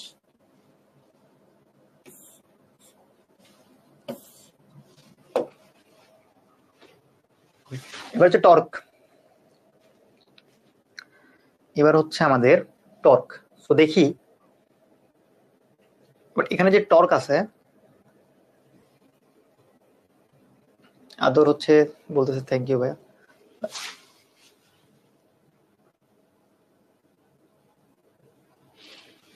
ওকে, সো ঠিক আছে, বাট টর্কের কথা কি বলতেছে, যদি হচ্ছে আমার ঘূর্ণনরত কোনো একটা বস্তু থাকে, একটা ধরো বস্তু ঘুরতেছে, তার একটা ব্যাসার্ধ ভেক্টর আছে, ব্যাসার্ধ ভেক্টর মানে কি বেসিক্যালি অবস্থান ভেক্টর আর কি, মানে মূলবিন্দু থেকে তার দিকে পয়েন্ট করা একটা হচ্ছে ভেক্টর। উপযুক্ত বলের ভেক্টর গুণ, মানে একটা বল প্রয়োগ করতেছি সাপোজ এই বস্তুটার উপরে, এই দুটো যে ভেক্টর গুণফল r ক্রস f, সেটাকে আমরা কি বলি, টর্ক বলি। তাহলে মনে রাখবে এখানে কিন্তু একটা ভেক্টর আছে, এগুলো বেসিক্যালি বোল্ড করে লেখা, আশা করি দেখতেছো, না দেখলে আমি একটা ভেক্টর দিয়ে দিচ্ছি, r cross f। Okay, so tau equal to r cross f, যদি মান চিন্তা করি আর কি, জাস্ট মান r ক্রস f এর মান, তাহলে এটা কত হবে, rf sin থিটা হবে। ওকে, আচ্ছা, তাহলে আমরা জানি হচ্ছে ঘূর্ণন অক্ষ থেকে বলের প্রয়োগ রেখার দূরত্ব যেটা হচ্ছে r, আর বল f। সো সাপোজ এখানে অ্যাকচুয়ালি ঘূর্ণন অক্ষ বলতে কি বোঝাচ্ছে তোমার, দেখো এইটা হচ্ছে, এখানে অ্যাঙ্গেল গুলো একটু বুঝি, সাপোজ এটা অ্যাকচুয়ালি r, তাই না, এটাকে আমি এদিকে বর্ধিত করলে যেটা r, আর এটা, আর ওই থিটা কিন্তু r এবং f এর মধ্যবর্তী কোণ। আমরা জানি মধ্যবর্তী কোণ বের করার জন্য কি করতে হয়, আদিবিন্দু এক জায়গায় আনতে হয় না, এখন আদিবিন্দু এক জায়গায় আনতে, এখন কিন্তু থিটা কিন্তু এটা, থিটা যদি এটা হয় তাহলে আমার আর cos থিটা এদিকে, sin থিটা এদিকে। ওকে, সো আমি যদি বলি আমার সাপোজ আমি যদি বলটাকে একটু বর্ধিত করি তাহলে বুঝবা, ধরো হচ্ছে আমার সেই বল, মানে এই যে সাদা দিয়ে যেটা হচ্ছে দেখানো ছিল না, এই যে বলটাকে আমি বেসিক্যালি সরি অ্যাকচুয়ালি এটা, এই যে বলটা, এই বলের সাথে আমার হচ্ছে আর এর কোণ হচ্ছে এই থিটা। এখন আমি যদি জানতে চাই যে আমার এই আর এবং এফ এর মধ্যবর্তী ডিস্টেন্সটা কত, অর্থাৎ মূলবিন্দু থেকে এই এফ এর মধ্যবর্তী দূরত্ব কত, চিন্তা করো থিটা হলে, তাহলে আমার এইটা হচ্ছে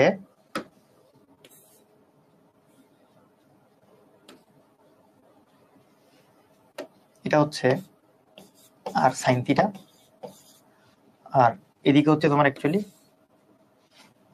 আর কস থিটা, মানে তার সাথে থিটা তার সাথে কি কস, তার সাথে এদিকে হচ্ছে তোমার আর সাইন থিটা। তাহলে এই আর সাইন থিটা অ্যাকচুয়ালি এইটা না,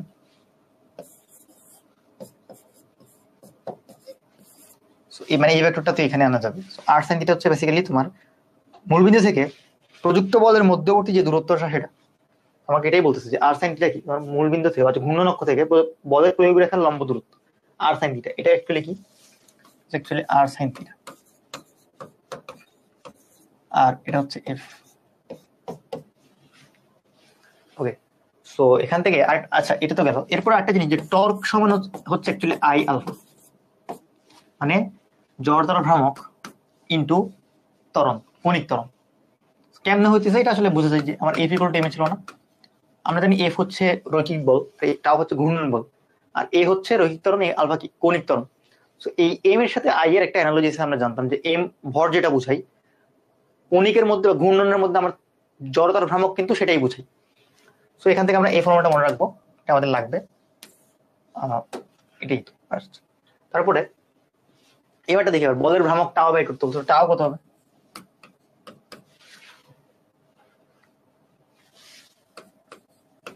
আমরা জানি আর ক্রস এফ হয়, দুই জনের ক্রস কেমনে বের করে?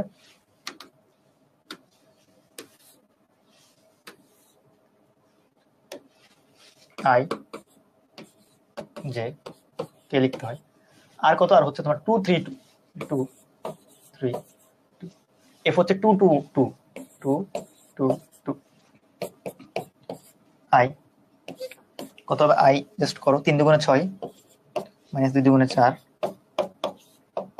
মাইনাস জে 2 দুগুণে 4 মাইনাস 4 4 মাইনাস 4 কে এটা বাদ 4 মাইনাস 6 4 মাইনাস 6 এটা দ্বারা হচ্ছে 2i 0 হয়ে গেছে, এটা কি 2k মাইনাস 2k।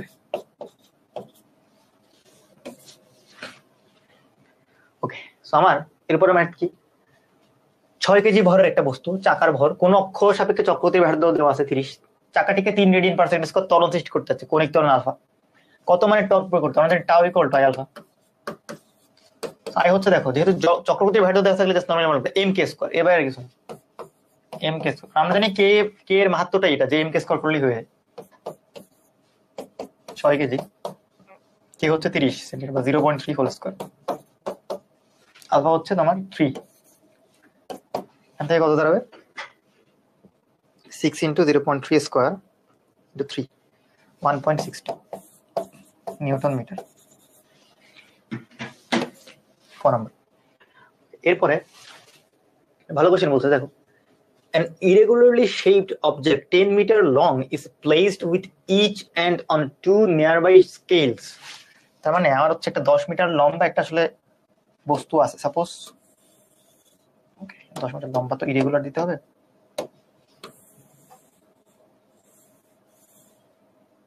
আচ্ছা এটা আসলে ইরেগুলার হাত দিয়ে আঁকতে হচ্ছে। ধরো এটা, ধরো এরকম একটা বস্তু, এরকম সাপোজ। তো এই বস্তুটার আমার হচ্ছে ইরেগুলার দেখতে, মানে সুন্দর না, মানে একটা হচ্ছে বাঁকাতের আর কি, সোজা কথা। তো এই জিনিসটার তোমার 10 মিটার লম্বা, তাই না? মানে লম্বা দিক দিয়ে হচ্ছে তোমার 10 মিটার।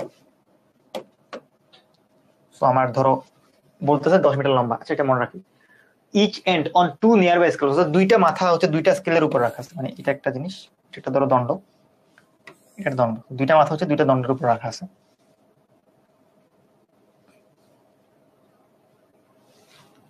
ওকে, তো বলতেছে রাইট সাইডে যে হচ্ছে দণ্ডটা আছে এখানের উপর চাপ পড়তেছে কত? রাইট সাইডে হচ্ছে তোমার 94 নিউটন, তাই না? এটা হচ্ছে ধরো P1 94 নিউটন। অন্যদিকে এই দিকে হচ্ছে তোমার লেফট সাইডে কত? লেফট সাইডে হচ্ছে 69 নিউটন। এদিকে হচ্ছে তোমার P2 69 নিউটন।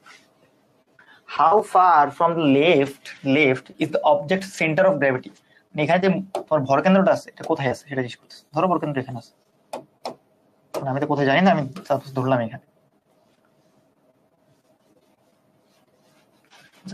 তো ভর কেন্দ্র যদি এখানে হয়, চিন্তা করি আমার ওজন অ্যাকচুয়ালি নিচের দিকে, তাই না? এখানে ডাব্লিউ নিচের দিকে, এটা হচ্ছে আমার ওজন নিচের দিকে। এখন ওজন নিচের দিকে, আমার এই চাপগুলো কিন্তু এখানে এরকম ভাবে পড়তেছে, তাই বলো যেহেতু জিনিসটা স্থির আছে, এই দুটো দণ্ডের উপর যেহেতু বস্তুটা স্থির আছে, তার মানে অবশ্যই এখানে লব্ধি টর্ক শূন্য। লব্ধি টর্ক যদি শূন্য হয়, চিন্তা করি আমার এই সেন্টারের সাপেক্ষে যদি আমরা ভাবি, এই সেন্টারের সাপেক্ষে কি অবস্থা, অথবা আমি এই পাশ থেকেও ভাবতে পারি, জাস্ট আমি এই পাশ থেকে, মানে এক পাশ থেকে ভাবলেই হলো। ধরো আমার, আচ্ছা আমি একটা, আমি এই পাশ থেকে ভাবি, ঠিক আছে? এই পাশ থেকে আমি যদি ভাবি তাহলে কি হবে? হবে এরকম যে দেখো, ধরো আমার এটা হচ্ছে পিভট পয়েন্ট, এটা ধরো আমার একটা বিন্দু, এটা হচ্ছে ধরো আমি এখান থেকে আমি মাপছি সবকিছু, আমি ধরো এখানে বসে আছি, আমি কি দেখতেছি, আমি দেখতেছি এদিকে একটা ডাব্লিউ আছে, এদিকে একটা P1 আছে, এদিকে একটা P2 আছে। এখন তোমরা পড়ছো যে টর্ক সমান হচ্ছে আর গুণ এফ, মানে এফ গুণ আর। সো এই যে দণ্ড, এই যে আমার এই বিন্দু থেকে যদি আমি তাহলে বলতো এইটার যে টর্কটা সেটা কত? 0। আমি যদি বলি এটা কিন্তু টাউ 2, P2 না, তাহলে টাউ 2 হবে, টাউ 2 হচ্ছে তোমার 0। কেন? কারণ হচ্ছে এফ আছে বাট আর নাই, কারণ এটা যদি আমি অক্ষ চিন্তা করি তার সাপেক্ষে কিন্তু কি তোমার আরটা 0, কারণ দূরত্ব 0। আর এই ডাব্লিউ এর জন্য তোমার টর্ক কত? টাও ডাব্লিউ, ডাব্লিউ ইন্টু দূরত্ব। এই দূরত্বটা সাপোজ হচ্ছে আমার, এখানে আমার দূরত্ব সাপোজ এটা হচ্ছে আমার ডি। সো আমার কিন্তু এটাই বের করতে হবে যে কত দূর আছে, বাম্পার থেকে কত দূর আছে, এটা হচ্ছে আমার W into D, F into আর কি। এখন কথা হচ্ছে এটা কোন দিকে ঘোরাচ্ছে বলতো? ডাব্লিউ নিচের দিকে, তার মানে আসলে এটা এদিকে ঘোরাতে যাচ্ছে, তাই না? এদিকে ঘোরাতে যাচ্ছে, কিন্তু আলটিমেটলি এটা তো ঘুরতেছে না। কেন? কারণ ওদিকে একটা আছে যেটা উপর দিকে ঘোরাতে যাচ্ছে, এটা কিন্তু উপর দিকে ঘোরাতে যাচ্ছে। টাও 1 মানে এটার জন্য কত? এটার জন্য হচ্ছে P1 ইন্টু দূরত্ব, টোটাল দূরত্ব কিন্তু এটা পুরোটা, তাহলে হচ্ছে P1 ইন্টু টোটাল দূরত্ব কত? 10, তাই না? 10 মিটার বলতেছে, টোটাল দূরত্ব কত? 10 মিটার দৈর্ঘ্য। তো বলো আমার যেহেতু সাম্যাবস্থায় আছে, সাম্যাবস্থা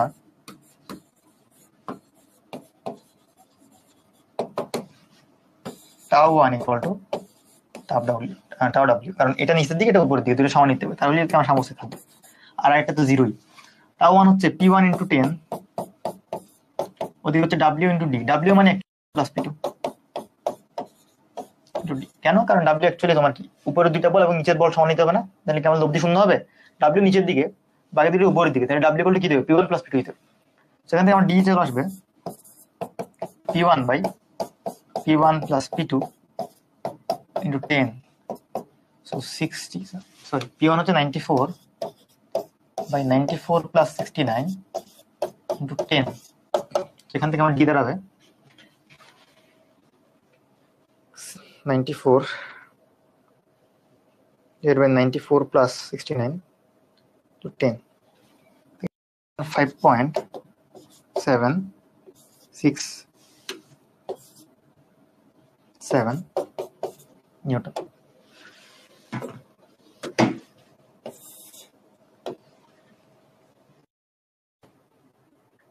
এটা তো মিটার ছিল, তাই না? মিটার দূরে আর কি, এখান থেকে 5.767 মিটার দূর। ওকে, এরপর হচ্ছে কৌণিক ভরবেগ। আমরা জানি কৌণিক ভরবেগ হচ্ছে যদি একটা বস্তু ধরো ভি বেগে হচ্ছে সামনের দিকে মুভ করতেছে, তাহলে তার ভরবেগ কত? এমভি। যদি কৌণিক ভরবেগ চিন্তা করা তাহলে কি আর ইন্টু এমভি, আর ইন্টু আর ইন্টু এমভি। সো আর ক্রস পি করলে অ্যাকচুয়ালি তোমার হচ্ছে পাওয়া যায় আর কি, মানে ইন্টু না, বেসিক্যালি এটা ক্রস আর কি, এটা কিন্তু ভেক্টর রাশি। আর এখানে পি মানে বেসিক্যালি এমভি আর কি, আর আর তো আর এমটাকে যদি বাইরে নিয়ে আসি তো স্কেলার, বাইরে গেলে কি হবে? আর ক্রস বি হবে। ওকে, সো এখান থেকে হচ্ছে আবার আর ক্রস বি মানে আর পি সাইন থিটা লেখা যায় যদি মান চিন্তা করি। এরপরে যদি দেখি পৃথিবী পৃষ্ঠের উপরে কোনো বায়ুমণ্ডল না থাকলে একটি দিবসের সময়ের ব্যাপ্তি কিরকম হবে? তো এটা বেসিক্যালি তোমার বলতেছে যদি পৃথিবীর মধ্যে যদি বায়ুমণ্ডল না থাকে তাহলে কি হবে। সো এটা অ্যাকচুয়ালি তোমার করতে হচ্ছে তোমার কৌণিক ভরবেগের সংরক্ষণশীলতা দিয়ে, কারণ আমাদের এটা যখন ঘুরে না তখন আসলে আমরা রৈখিক ভরবেগ চিন্তা করতে পারবো না, আমাদের কিন্তু কৌণিক ভরবেগটা চিন্তা করতে হবে। যখন একটা বস্তু ঘুরবে তখন আমার কৌণিক ভরবেগ চিন্তা করতে হলে কি করতে বলতো? L1 equal two L2। ধরো পৃথিবীর পৃষ্ঠের মধ্যে বায়ুমণ্ডল ছিল এক সময়, সেটা হচ্ছে L1, আর যদি না থাকে তাহলে হচ্ছে L2, মানে আমার L1 ইকুয়াল টু L2 হবেই। তো এখানে বলতে পারি যে I1 ওমেগা 1 I2 ওমেগা 2, তখন বলতে পারো যে এগুলো কই থেকে পাইতেছি, L equal to I omega কই থেকে পাচ্ছি। দেখো P ইকুয়াল টু MB পড়ছো না, তাহলে বলো এটা যদি রৈখিকের জন্য P ইকুয়াল টু MB হয় তাহলে কৌণিকের জন্য চিন্তা করতো কৌণিকের কৌণিক ভরবেগ কত? L। এম এর জায়গায় কি আসে বলছিলাম? I। ভি মানে রৈখিক বেগ ছিল, কৌণিক বেগ কি আছে বলতো? ওমেগা। এই ফর্মুলাটা কিন্তু আমাদের মনে রাখতে হবে, এটা কিন্তু আমরা জানি মোটামুটি সবাই।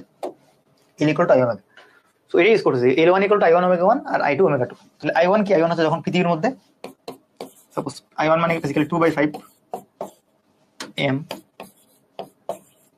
r স্কয়ার W1, এদিকে হচ্ছে কারণ আমার কিন্তু পৃথিবী কি নিরেট গোলক না, আমার কি ফর্মুলা কি I এর জন্য mr স্কয়ার হবে, মানে 2/5 mr স্কয়ার হবে। m1 m2 কেন দিচ্ছি? কারণ বেসিক্যালি আমার যদি দেখা যায় বায়ুমণ্ডল না থাকে তখন দেখা যাবে m2টা ছোট হবে না, তো তো আমার দেখা যাবে এরকম তোমার m1 ω1 m2 ω2।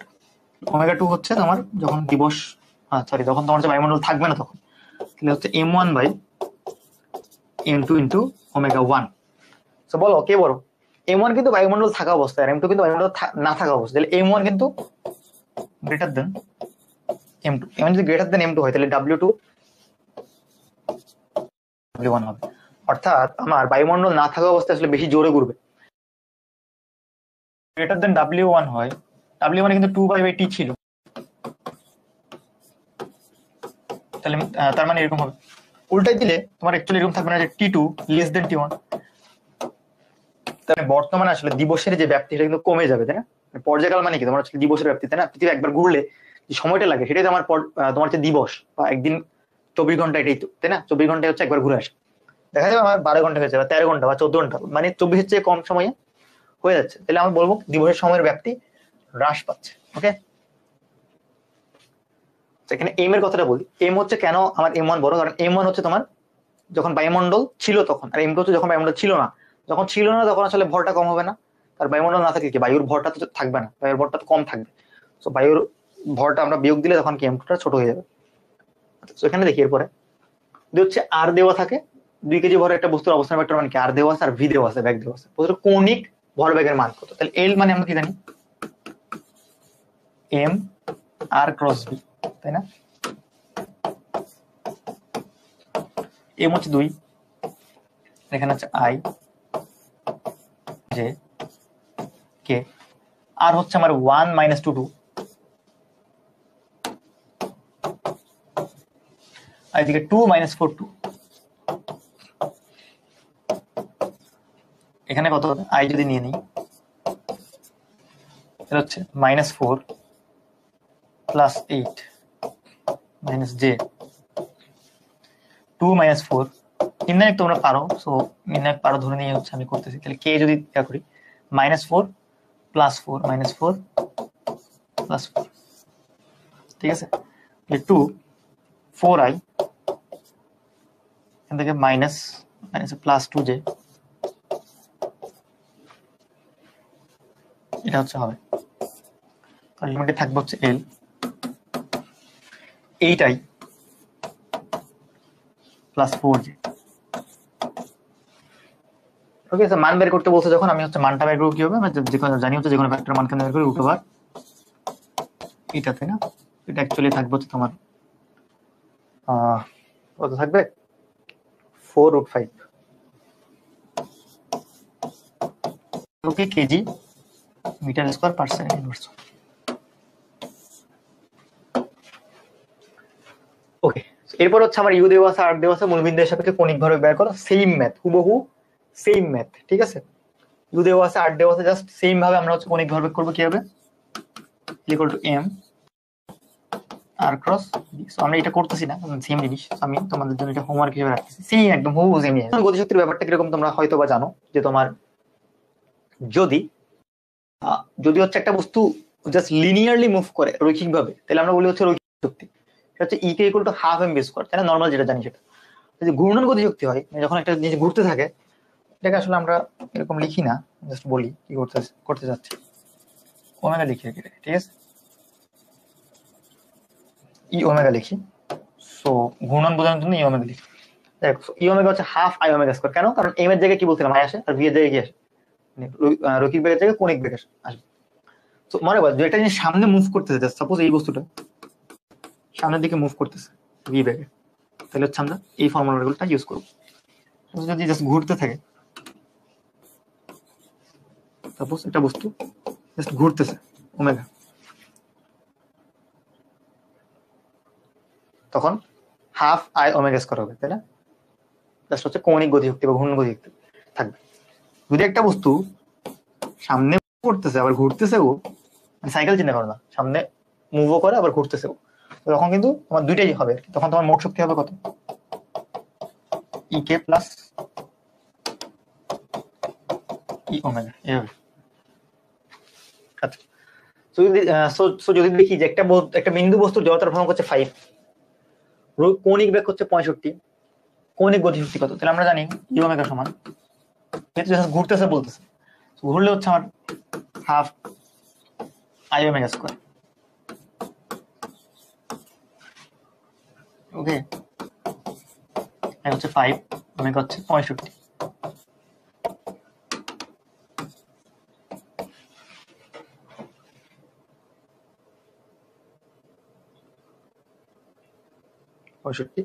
স্কোয়ার থাকবে হচ্ছে অ্যাকচুয়ালি তোমার 10.5625 কিলো জুল।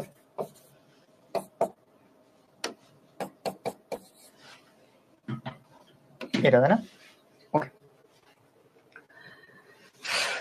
তো এরপরে হচ্ছে আমরা একটা কোশ্চেন দিছি কি, যে fly wheel is being driven from rest by an electric motor with a constant torque of 25 Newton meter. So আমার টাও দেওয়া আছে 25 Newton meter.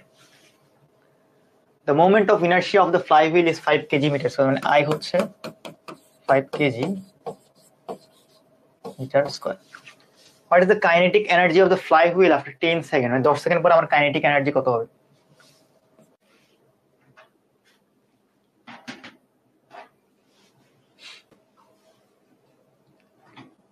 ওকে, সো আমরা যেটা দেখতেছিলাম, ইমেজটা দেখতেছিলাম যে আমাদের যদি হচ্ছে একটা কৌতূহলী দর্শক একটা ব্যক্তিকে হচ্ছে নির্দিষ্ট দূরত্ব থেকে দেখে, সাপোজ এখানে থেকে দেখতেছে, এখানে আছে লোকটা 6 কেজি বড় একটা হচ্ছে গোলককে ভূমি থেকে হচ্ছে 2 মিটার উপরে বৃত্তাকার পথে হচ্ছে ঘোরাচ্ছে, ঠিক আছে, লম্বা রশির সাহায্যে ঘুরাইতেছে, 30 বার করে আবর্তন করতেছে ঘূর্ণায়মান অবস্থায়, হঠাৎ রশিটি ছিঁড়ে যায়। ওই ব্যক্তি হতে দর্শক সারির সর্বনিম্ন দূরত্ব কত হলে গোলকটি কোন দর্শককে আঘাত করবে না?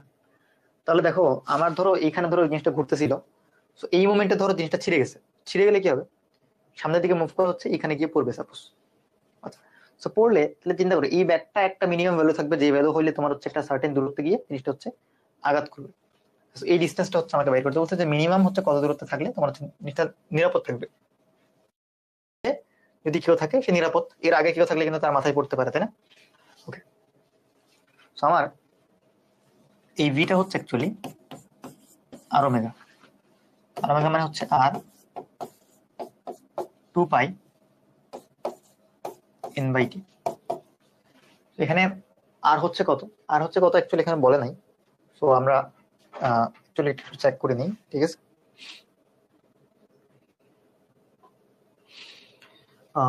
চেক করতে হবে একটু, যে তোমার এখানে অ্যাকচুয়ালি একটা তোমার ভ্যালু দেওয়া ছিল, ঠিক আছে, এটা জাস্ট একটু মিসিং হয়ে গেছে।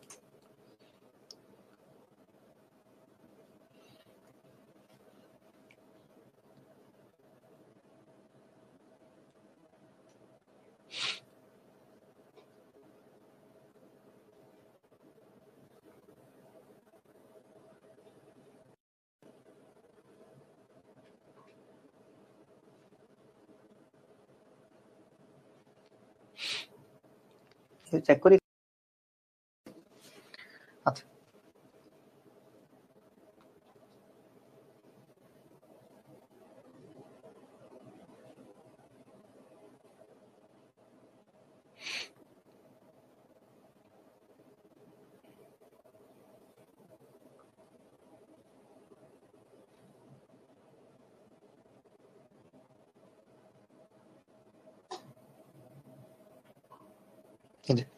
বৃত্তাকার পথে তারপর হচ্ছে আনুভূমিক তলে 3 মিটার লম্বা, ঠিক আছে, এই যে 3, এটা 3 হবে, ঠিক আছে, এটা 3 মিটার হবে, এটা ভাবছিলাম এটা 3 মিটার, একটা জিনিস মিসিং, সো 3 মিটার লম্বা একটা রশির সাহায্যে ঘুরাইতেছে। আচ্ছা, সো আমার ব্যাগটা হচ্ছে কত চিন্তা বোঝা যাচ্ছে, 3 মিটার মানে কি তোমার হচ্ছে রশি, তোমার হচ্ছে আর হচ্ছে 3, 2 পাই এন হচ্ছে কত, এন হচ্ছে আমার প্রতি মিনিটে 30, তার মানে হচ্ছে 30 বাই 60,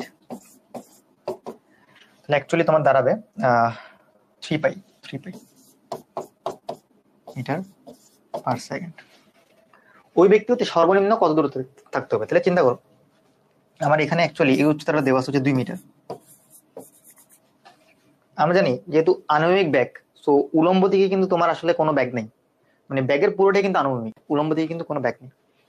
উপর থেকে নিচে পড়তে কতক্ষণ লাগবে সেটা দেখি, লাগবে হচ্ছে টি সমান √2h বাই জি, মানে h = ½ জি স্কোয়ার থেকে আর কি √2h বাই জি। তো এখানে ইউ কেন 0, কারণ দেখো এদিকে কিন্তু কোনো ব্যাগই নেই, তো বেসিক্যালি উলম্বভাবে কিন্তু মুখটা এই পড়তেছে। সেখানে দেখো √2, এইচ হচ্ছে 2, কারণ আমাকে বলছে 2 মিটার উপরে, জি হচ্ছে 9.8। এখান থেকে তুমি একটা ভ্যালু পাবা 0.6383 সেকেন্ড। আর এই সময়ের মধ্যে সে কিন্তু সামনে মুভ করবে। তো সামনে যেহেতু ভি, মানে d equal to vt, s equal to ভিটির মতো, ডি ইকুয়াল টু ভিটি বলতে পারো। কেন? মানে হাফ এটি স্কোয়ার হয়ে গেছে, কারণ এদিকে কিন্তু কোনো এ নেই। সো ডি ইকুয়াল টু ভিটি, তাহলে আমার ভি হচ্ছে 3 পাই, এটা হচ্ছে 0.6383। সেখান থেকে আমার ডি চলে আসবে 6.02 মিটার। ঠিক আছে, 1 মিটার দূরে মিনিমাম থাকতে হবে। আচ্ছা, এরপরে রাস্তার ব্যাংকিং, আমাদের লাস্ট টপিক। ওকে, আমরা একদম লাস্ট টপিকে হচ্ছে চলে আসছি।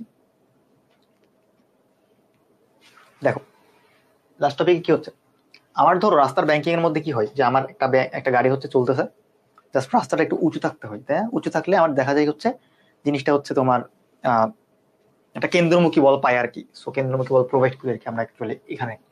তো আরোহী সমেত হচ্ছে গাড়ির ভর হচ্ছে আমরা জানি এম, আর ব্যাংকিং কোণ হচ্ছে থিটা। বেসিক্যালি আমি যদি বলি যে আমার এই জিনিসটা আমি জাস্ট সামনে দেখাই, সামনে আসলে ডিটেলস আছে। প্রথম হচ্ছে 3টা সিনারিও দেখবো। প্রথমে সিনারিও নাম্বার 1, যদি এরকম বাঁকানো থাকে, বাঁকানো কেন থাকে? কারণ দেখা যাচ্ছে ভেতর দিকে একটা কেন্দ্রমুখী বল আসতেছে। কই থেকে আসছে? কারণ ওজনের একটা উপাংশ পড়তেছে না, ওজনের একটা অংশ এখন কেন্দ্রমুখী বল হিসেবে সাপ্লাই দিচ্ছে। সেরকম রাস্তাটা কতটুকু উঁচু, রাস্তাটা ধরো এখান থেকে এতটুকু উঁচু, মানে এই যে কাজটা না, এটা বেসিক্যালি এইটা আর কি, মানে এখন যেটা আছে সেটা। আর উচ্চতাটা হচ্ছে আমার এইটা, মানে কতটুকু নিচু, মানে কতটুকু হচ্ছে উঁচু করে রাখা। সো আমরা এখান থেকে অ্যাকচুয়ালি বলতে পারবো যে ধরো আমার এটা হচ্ছে উচ্চতা, মানে ভেতরের প্রান্ত থেকে বাইরের প্রান্ত কতটুকু উঁচু সেটা। আর এটা হচ্ছে রাস্তা, ডি কিন্তু রাস্তার প্রস্থ। ঠিক আছে, এটা কিন্তু রাস্তা।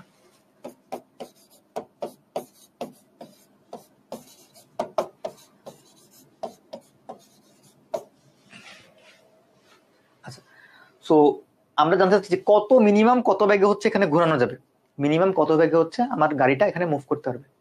ওই ব্যাগটা হচ্ছে আমরা জানি কিন্তু √r/g tan θ হয়, তাই না? √r/g tan θ হয়। এখানে কি ধরতেছি বলতো, মানে ব্যাংকিং মানে কি বাঁকানো বা এরকম কোণা আর কি, এই থিটাটা আছে আর কি, এটা হচ্ছে ব্যাংকিং কোণ বলি আমরা। কতটুকু আমরা হচ্ছে রাস্তাটাকে উঁচু করে রাখছি সেই কোণটা, কিন্তু কোনো ঘর্ষণ নেই, এটা মনে রাখবেন, কিন্তু কোনো ঘর্ষণ নেই। তাহলে tan θ সমান এখানে কি লেখা যায়, v²/r/g লেখা যায়।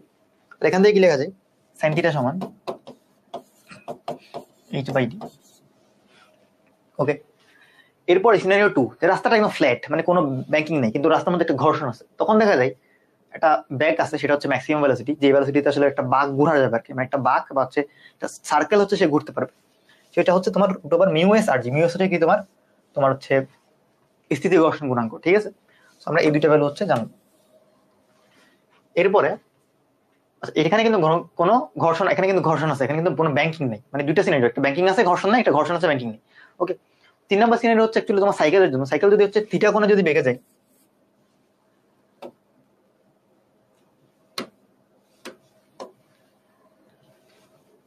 থিটা কোণে যদি হচ্ছে সাইকেল, এটা যদি ধরো থিটা কোণ হয়, থিটা অ্যাঙ্গেল হয়, থিটা অ্যাঙ্গেলে বাঁকলে দেখা যাবে ওরও একটা ভেলোসিটি আছে, যে ব্যাগে হচ্ছে সে মুভ করতে পারবে, সেই ব্যাগটা হচ্ছে √r/g tan θ সেমি। বাট এই থিটাটা কিন্তু উলম্বের সাথে রাখবো, কি থিটা উলম্বের সাথে।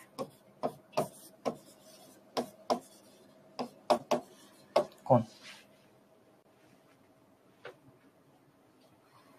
এরপর যদি এটা দেখি, এবার মিটার গেজ ট্রেনের ব্যাগ দেওয়া আছে, মানে একটা ব্যাগ দেওয়া আছে, বাঁকের ব্যাসার্ধ দেওয়া আছে 100, সমান্তরাল দুই লাইনের মধ্যবর্তী দূরত্ব হচ্ছে 1 সেন্টিমিটার।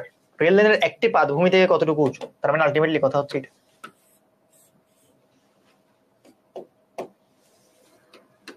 এটা হচ্ছে আমার এইচ, এটা হচ্ছে আমার ডি, থিটা। এইটা হচ্ছে কি তোমার সমান্তরাল, এই যে দুইটা লাইন আছে তাদের মধ্যবর্তী দূরত্ব, বেসিক্যালি রাস্তার আর কি প্রস্থ সেন্টিমিটার। তো জিজ্ঞেস করতেছে এইচটা কত, মানে হচ্ছে একটা পাত ভূমি থেকে কতটুকু উঁচু, এটা হচ্ছে কতটুকু উঁচু। আচ্ছা, তো আমার জানি বি মানে tan θ সমান v²/r। বি হচ্ছে তোমার 50.4 আর 3.6 দিয়ে ভাগ করে মিটার পার সেকেন্ডে নিতে হবে স্কয়ার। আর হচ্ছে আমার 100, জি হচ্ছে 9.8। এখানে যদি থিটা বের করো, থিটা হচ্ছে tan ইনভার্স এটা,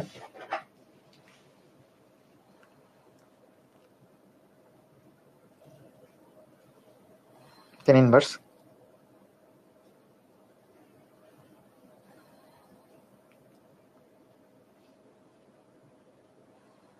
50/50.4 বাই 3.6 মিটার পার্সেন্টে নিয়ে গেছি, 3.6 দিয়ে ভাগ করে আগেই বলছি, 100 ইন্টু 9.8। সো এটা করলে দেখা যায় আমার আসবে 11.309 ডিগ্রি। আমরা জানি আবার সাইন থিটা সমান h বাই ডি, এখান থেকে h সমান ডি সাইন থিটা, বা হচ্ছে ডি কত, ডি হচ্ছে 1 centimetre into sine 11.309। So sine 11.309 into এটা করলে তোমার 0.196 সেন্টিমিটার, বা এটাকে তুমি যদি মিলিমিটার নিয়ে যেতে তোমার বেসিক্যালি 3 দিয়ে গুণ করতে পারি, কিছু 1.96 মিলিমিটার।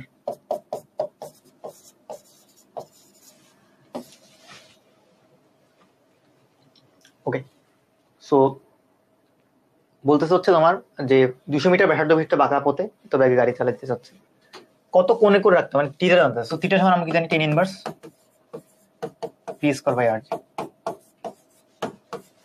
tan ইনভার্স p বলতে 50.4 বাই 3.6 হোল স্কয়ার, আর হচ্ছে 200 বলে দিছে ব্যাসার্ধ এত এটা। সো এখান থেকে থিটাটা বের করে নাও, থিটা বের করলে তুমি দেখবা তোমার হচ্ছে এটা ভ্যালু চলে আসবে, ঠিক আছে থিটা।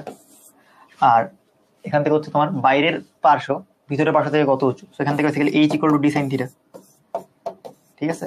সো d হচ্ছে আমার দেওয়া আছে কত, দেওয়া আছে, আচ্ছা এখানে কি আমার d দেওয়া নাই, বাট এখানে কোথাও একটা ভুল আছে।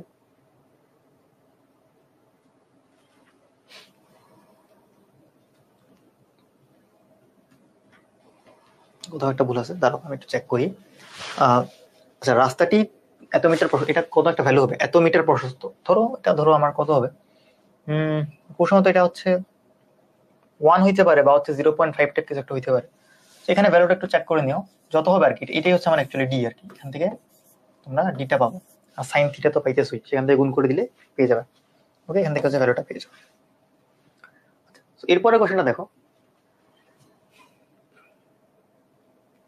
আমার লাস্ট 2টা মিনিট আছে, ঠিক আছে, একটু সবাই ধৈর্য ধরি। আমার বলতেছে হচ্ছে রেল লাইনের বাঁকের ব্যাসার্ধ হচ্ছে 500 মিটার, মানে আর হচ্ছে 500, রেল লাইনের পাদদ্বয়ের মধ্যবর্তী দূরত্ব হচ্ছে 1 মিটার, তার মানে হচ্ছে ডি হচ্ছে 1 মিটার, রাস্তার প্রস্থ আর কি। বি দেওয়া আছে 54 মানে বেসিক্যালি 54/3.6, এটা বেসিক্যালি হচ্ছে তোমার মেবি 17 নাকি সামথিং হবে। আচ্ছা এটা মেবি ভ্যালুটা বের করা যাবে না, মেবি ফ্র্যাকশন আসবে, যাই হোক আমরা এরকম মিটার পার্সেন্টে রাখি, আমাদের কাছে ওটা থাকবে। এরপর বলতেছে এত গতিতে চলন্ত রেলগাড়ির ক্ষেত্রে প্রয়োজনীয় ব্যাংকিং এর জন্য রেল লাইনের বাইরের পাত থেকে ভিতরের পাত কতটুকু উঁচু করতে হবে। আমরা এখান থেকে এটাই করবো, থিটা সমান tan inverse v square by আচ্ছা।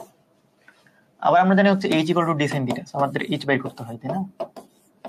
সো h d sin থিটার জায়গায় কি লিখবো, tan inverse v square by r। So d মানে কত, d মানে হচ্ছে আমার দেওয়া আছে ভ্যালু 1 আর sin tan inverse v square by r। v কত, v হচ্ছে 54/3.6, আর হচ্ছে আমার 500 ইন্টু 9.8। ওকে, আমার হচ্ছে এইচ এর একটা ভ্যালু দেখে পেয়ে যাবো, তাই না, জাস্ট ক্যালকুলেশনটা করলেই পেয়ে যাবো। ওকে, আমাদের নেক্সট ম্যাথ হচ্ছে লাস্ট ম্যাথ, এখান থেকে মিউসটা বের করতে হবে। মিউস হচ্ছে তোমার V square by R, square করে দাও, তারপর আর দিয়ে ভাগ। ভি হচ্ছে 25 মিটার পার সেকেন্ড বেগে নিতে যাচ্ছে, 25 নিতে যাচ্ছে, আর হচ্ছে আমার 500 মিটার, আর জি হচ্ছে তোমার 9.8। সেখান থেকে জাস্ট আমরা মিউসটা ক্যালকুলেট করে নিব আর কি, ঠিক আছে। পারবো না, আশা করি পারবো। জাস্ট ভ্যালুটা জাস্ট এটা ক্যালকুলেট করে এখানে বসিয়ে দেবা, ঠিক আছে। এত জাস্ট ভ্যালু, এটা কিন্তু কোনো একক নাই, ঠিক আছে, এটা হচ্ছে আমার আনসার, ক্যালকুলেট করে বসিয়ে দেবো। ওকে, আচ্ছা, সো আমরা হচ্ছে বহুল প্রতীক্ষিত আমাদের হচ্ছে সেই শেষ স্লাইডে চলে আসছি, যেখানে হচ্ছে আসলে তোমাদের কাছে বেসিক নলেজটা আছে, মানে সো আমি অবশ্যই এটা এক্সপেক্ট করবো যে তোমরা নির্ণায়ক কিভাবে বের করতে সেটা পারো, তাই না?